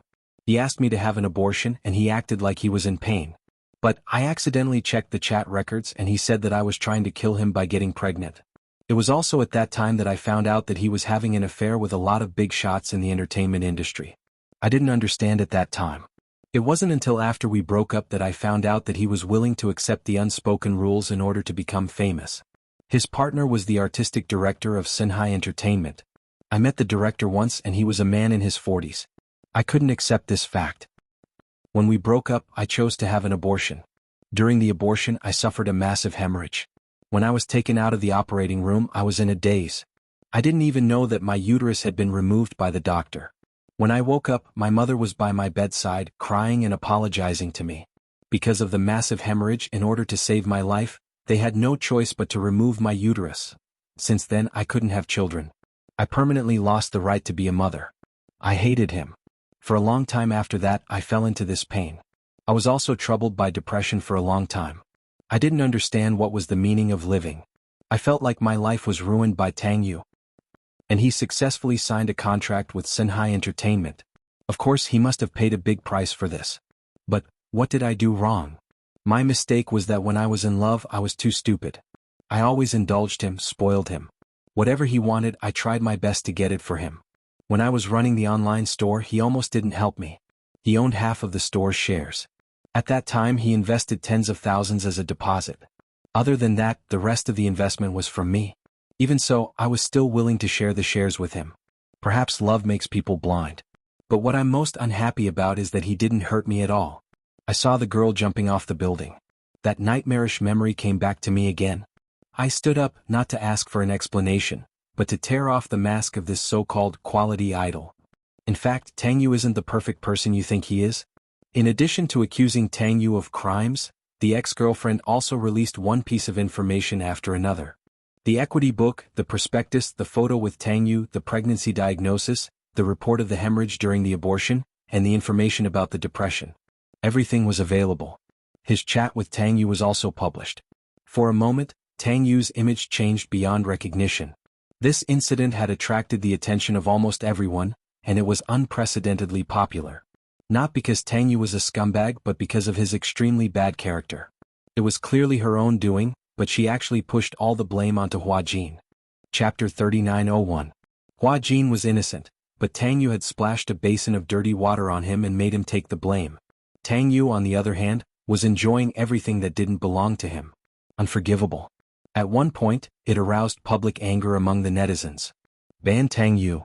Tang Yu, get out of the entertainment industry. Tang Yu doesn't deserve to be a star. In the future, I won't buy anything he endorses, I won't watch his TV series, and I won't pay attention to his shows. I'll boycott such a bad star. Tang Yu, go to hell. Even a fan posted a photo of many of Tang Yu's signed posters. All of them were torn up and thrown into a brazier to burn, declaring that they were no longer fans. However, Tang Yu's Weibo didn't disappear. Instead, he gained millions of fans because of his attention. However, millions of fans came to trample on him. On the top Weibo post, under the "Justice is in the People's Hearts" post, the comment section had climbed to hundreds of thousands. The most popular comment was an insult from a netizen. "Justice my ass. Smile? Justice was eaten by a dog and you're the dog." I logged on to Weibo to see if Tang Yu quit the entertainment industry today. Don't make a fool of yourself. I was blind to not believe in my own idol and mistakenly believed in a dog like you. You look like a decent person. Should I scold you now or go through the procedure? Is there a like for scolding Tang Yu? Weibo had fallen into a trap. The netizens' criticism of Tang Yu had reached an unprecedented level. During this time, Tang Yu was almost invisible and didn't dare to make any movements. Hua Jin knew that Tang Yu was in his room and didn't dare to take a step out. His 3 meals a day were sent to him by his assistant. Outside the hotel, they were surrounded by reporters. After this incident, everyone wanted to be the first to take pictures of Tang Yu's movements. Although Tang Yu was an unknown 18th-tier artist, he wasn't famous yet. But everyone was optimistic. If there was no accident, Hua Jin, as the protagonist of the TV series, would always be among the top. It wasn't a wishful thinking for Tang Yu to become popular overnight with this drama. Most importantly, Tang Yu actually used Hua Jin to get rid of the responsibility. This was undoubtedly setting fire to Hua Jin. As a result, Tang Yu's incident suddenly became a hot topic. The attention was there, but everyone asserted that Tang Yu's acting career had come to a premature end. Tang Yu now regretted his actions. If he hadn't pushed that girl into despair back then, if he hadn't discussed with her what to do next, even if it was an abortion, it might not have been so lethal if it had been exposed. Tang Yu wanted to be famous so badly that he wouldn't allow any negative news to exist. He wanted to be an artist, but he didn't have the self-control and restraint of an artist. He wanted to be famous, but he didn't follow the rules of the entertainment industry at all. Therefore, Tang Yu's fate was completely sealed. Tang Yu hid in his room and didn't dare to go out. And because of him, Hua Jin could only stay in the hotel, and Liang Yin couldn't go out either. As soon as they went out, there was a sea of media reporters. Dozens of them, big and small, densely surrounded the hotel entrance. As soon as they went out, they were heavily surrounded. It was too scary. Liang Yin had never seen such a scene before. It was simply deadly. Chapter 3902. Hence, Hua Jin ordered takeout for all 3 meals a day and brought them home. That was the result. They also had to be wary of the paparazzi who pretended to be delivery men. Some of the reporters even bribed the delivery man to put the questions they wanted to interview into the package in the form of a jump. Some reporters pretended to be delivery men and waited until the door opened to squeeze in for an interview. Some paparazzi were even scarier as they would secretly stuff a listening device into a pen. Fortunately, Hua Jin was attentive enough to notice the pen that had appeared out of nowhere. He took it apart and discovered that it was actually a recording device.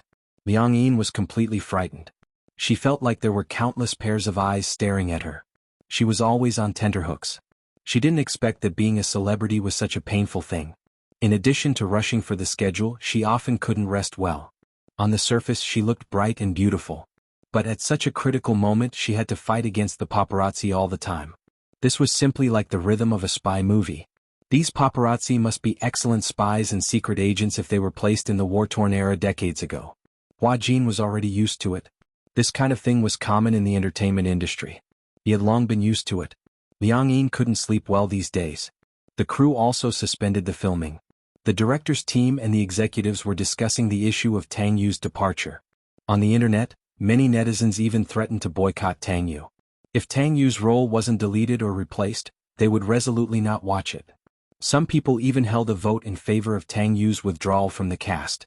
90% of the netizens said that even if it was a TV series starring Hua Jin, as long as Tang Yu was still in it, even if it was just a scene, they would resolutely boycott it. The director's team and the investors suddenly panicked. What did this mean? This would be a big hit to the ratings. After this incident, even if they braced themselves and filmed the TV series, they didn't know if the TV stations and websites would buy it. Advertisers would probably shrink back as well. Generally speaking, the profit of a TV series mainly depended on the buyout price during the first broadcast and advertising placement. The cost of advertising placement depended on the cast and ratings. Generally speaking, a TV series starring an A-list actor was often packed together with advertising placement to the website. Profits, however, depended on it. If a single piece of rat poop spoiled a pot of porridge, then the gains would not make up for the losses. The film crew had to weigh the pros and cons. But here came a thorny problem. Tang Yu's backer, the executive director of Sinhai Entertainment Media, was also one of the investors of the show. If Tang Yu was replaced, it wasn't too late to reshoot. However, he was afraid that he would offend Sinhai. Withdrawing his investment was a small matter, but he still had to face the problem of breaching the contract.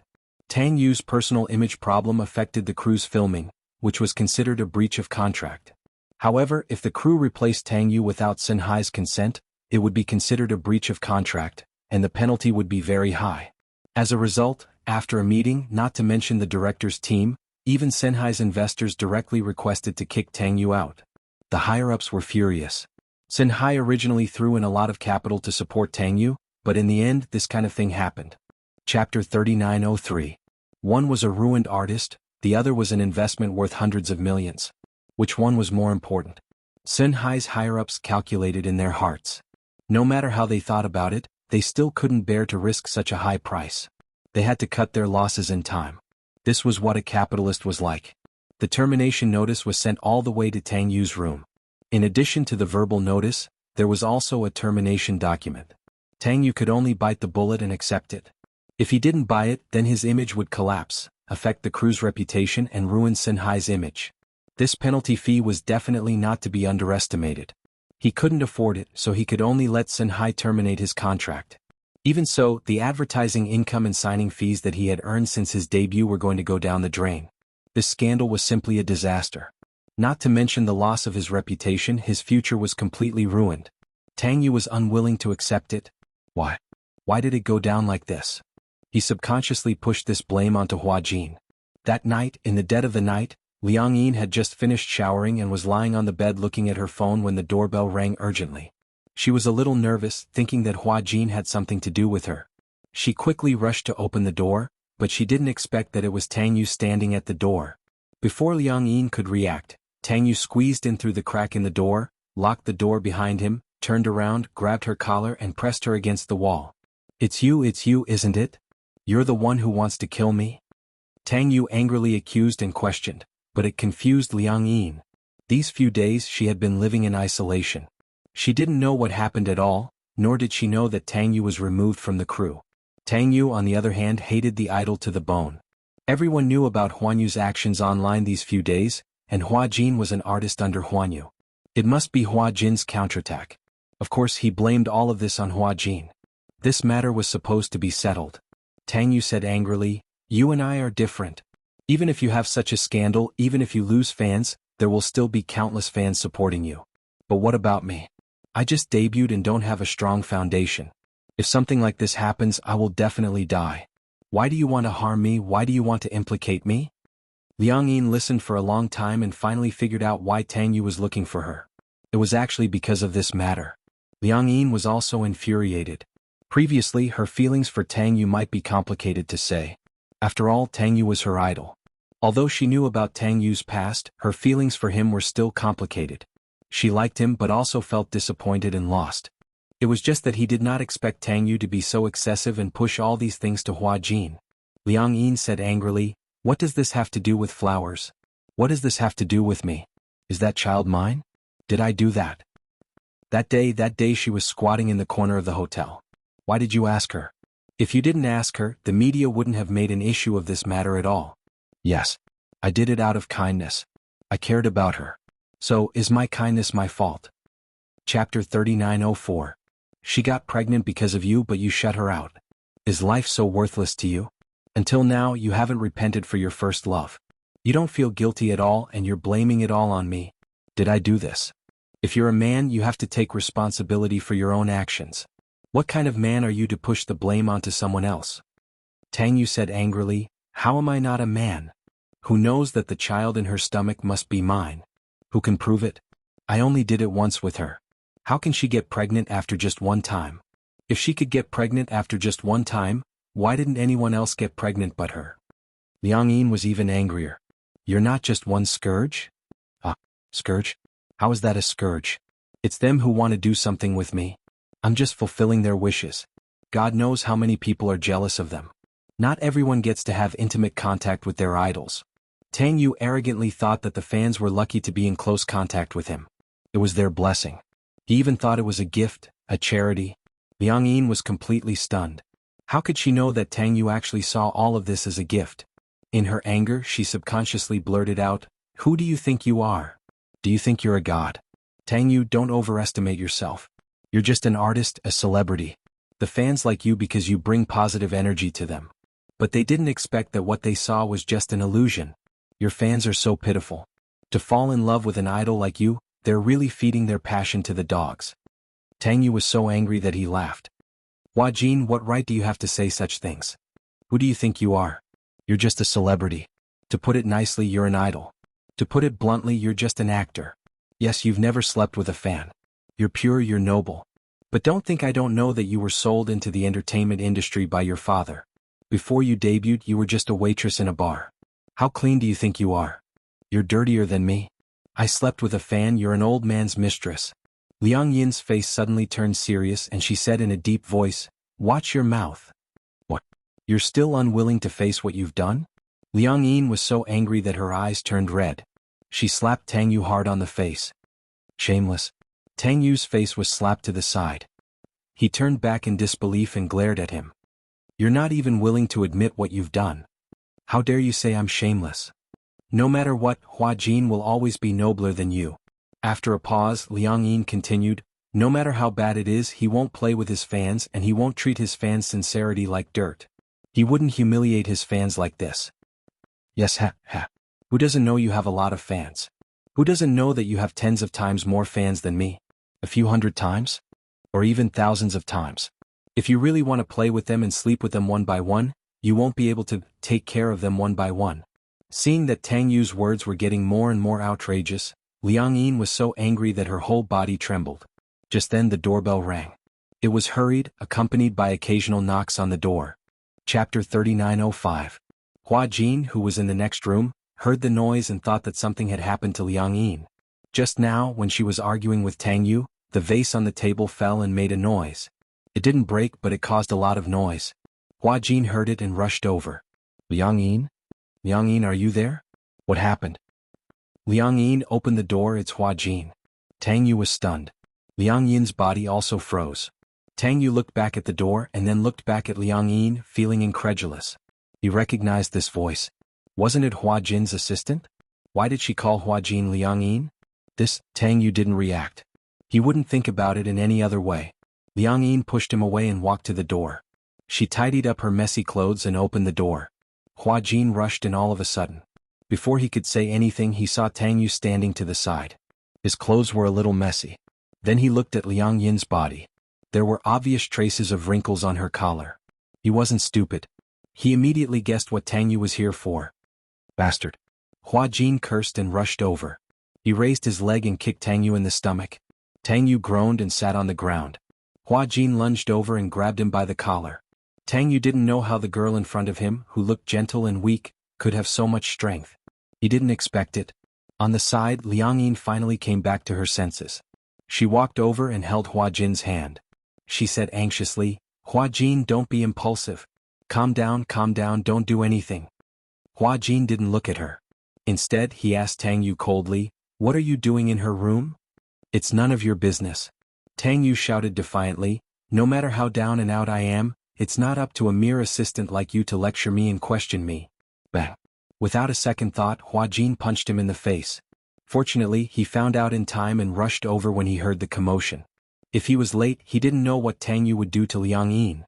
Even though he had summoned Liang Yin's body, his mentality as a man did not change. In his eyes, even though Liang Yin had a man's body, she was still a girl. He hated scum who bullied women the most. Tang Yu, you're a bastard. You toyed with your fans, and now that the truth is out, no matter how pitiful you are just asking for trouble. Now, whether it's the director's team, the production crew, or even the top management of your company, everyone wants to get rid of you. How dare you come looking for trouble? What does that have to do with you? Tang Yu angrily pushed his hand away. It has nothing to do with you.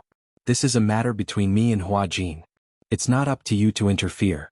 However, you are really a loyal dog. How much do you think Hua Jin values you? You are just a small assistant, a dog. Your master may not see you as a human. This guy was clearly trying to drive a wedge between them. Now he was at the end of his rope. Thinking about it, he didn't have a good time. Even if he brought some bad luck to Hua Jin, he would feel a little better and happier. Liang Yin was angry, but how could Hua Jin not hear the malice in Tang Yu's words? Stop trying to play tricks on me. Chapter 3906. Even though Hua Jin was in Liang Yin's body, it was as if he could swallow mountains and rivers. Even Tang Yu felt incredulous. He was actually scared by this thin and small woman in front of him who seemed to be unable to withstand a single blow. By the time he reacted, Hua Jin had already dragged him to the door. He opened the door and pointed outside. Now, I'll give you a chance to get out of here. If you don't want to leave, fine. I'll immediately get the media to come in and say that Tang Yu broke into Hua Jin's room at night to seek revenge. What do you think of this headline? After he mentioned it, Tang Yu realized that it was a dangerous moment.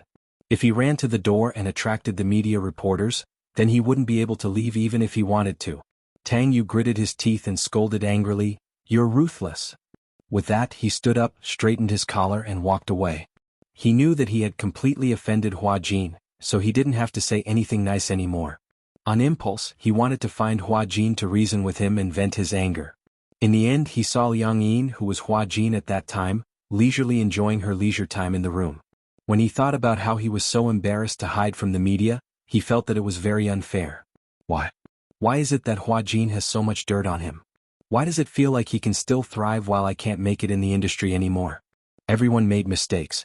Why did the fans and the public have zero tolerance for him and turn a blind eye to all of Hua Jin's scandals in the past? He felt that it was unfair.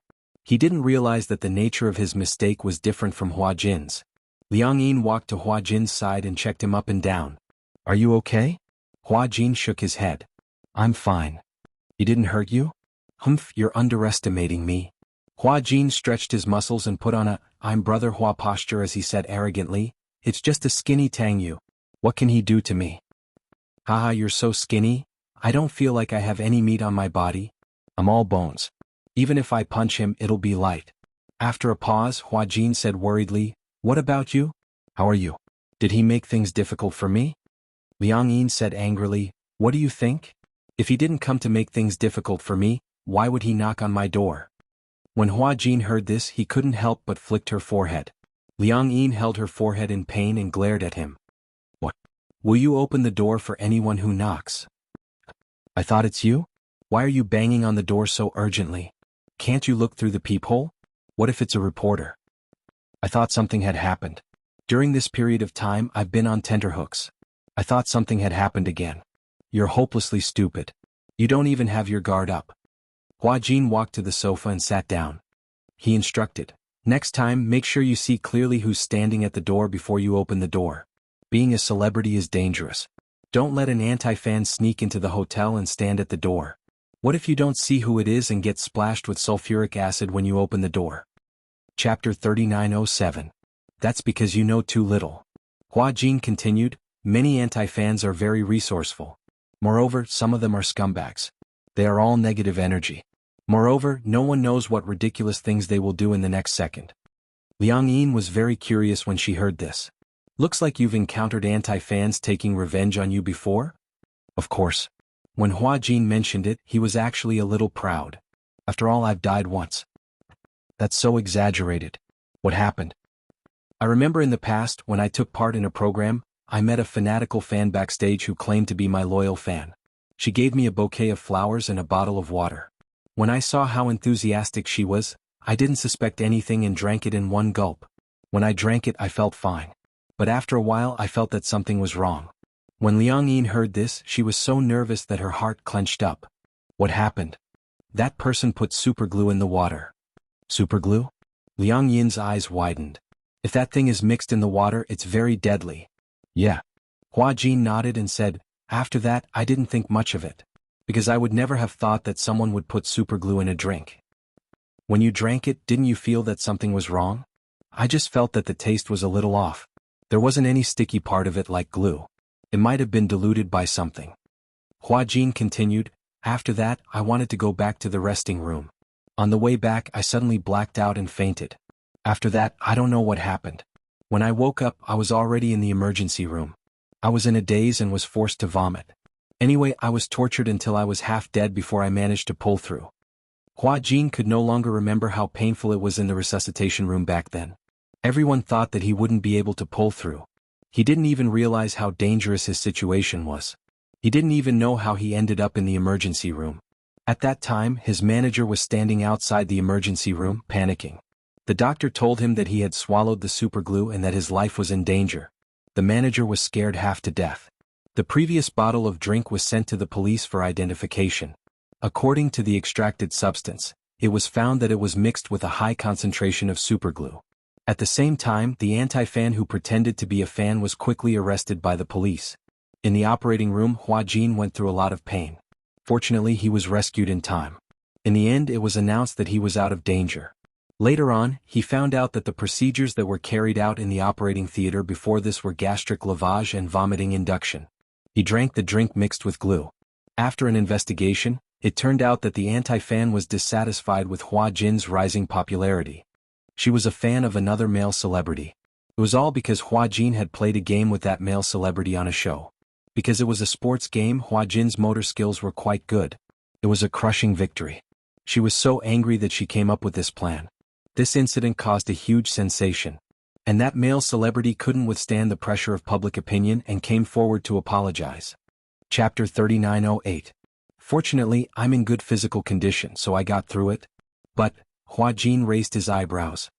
Thanks to that fan, I had serious gastric problems for a long time. Even after recuperating for so long, my stomach is still very weak. I can't eat anything too stimulating.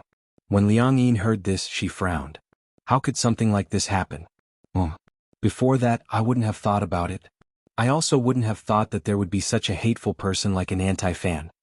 Hua Jin said as he stood up. He went to the bar and poured himself a glass of water. He took a sip and said, "In the past, I used to cherish everything that my fans gave me. But since then, even if I had a good mentality, my assistant, my manager, and any fan's gifts would be separated from me in advance.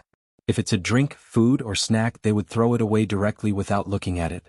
Toys and jewelry, after checking if there's no problem, would be donated to the appropriate charity in my name." Perhaps he was traumatized. After that, when other celebrities received drinks and snacks from their fans, they didn't dare to drink or eat them easily.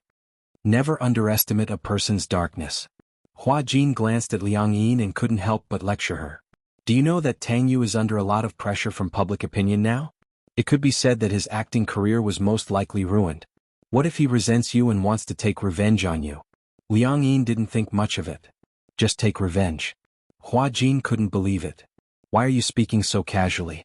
Do you really think he won't dare to do it? He has nothing now. He lost his resources, he lost his future. You can say that he has nothing. What if he's desperate and has evil thoughts and kills you? That won't happen, right? Liang Yin was so angry that she laughed. He has to pay with his life for killing. If he dares to do anything to you, you have so many fans. Everyone's saliva will drown him. Although it's not your body, you can't be so careless.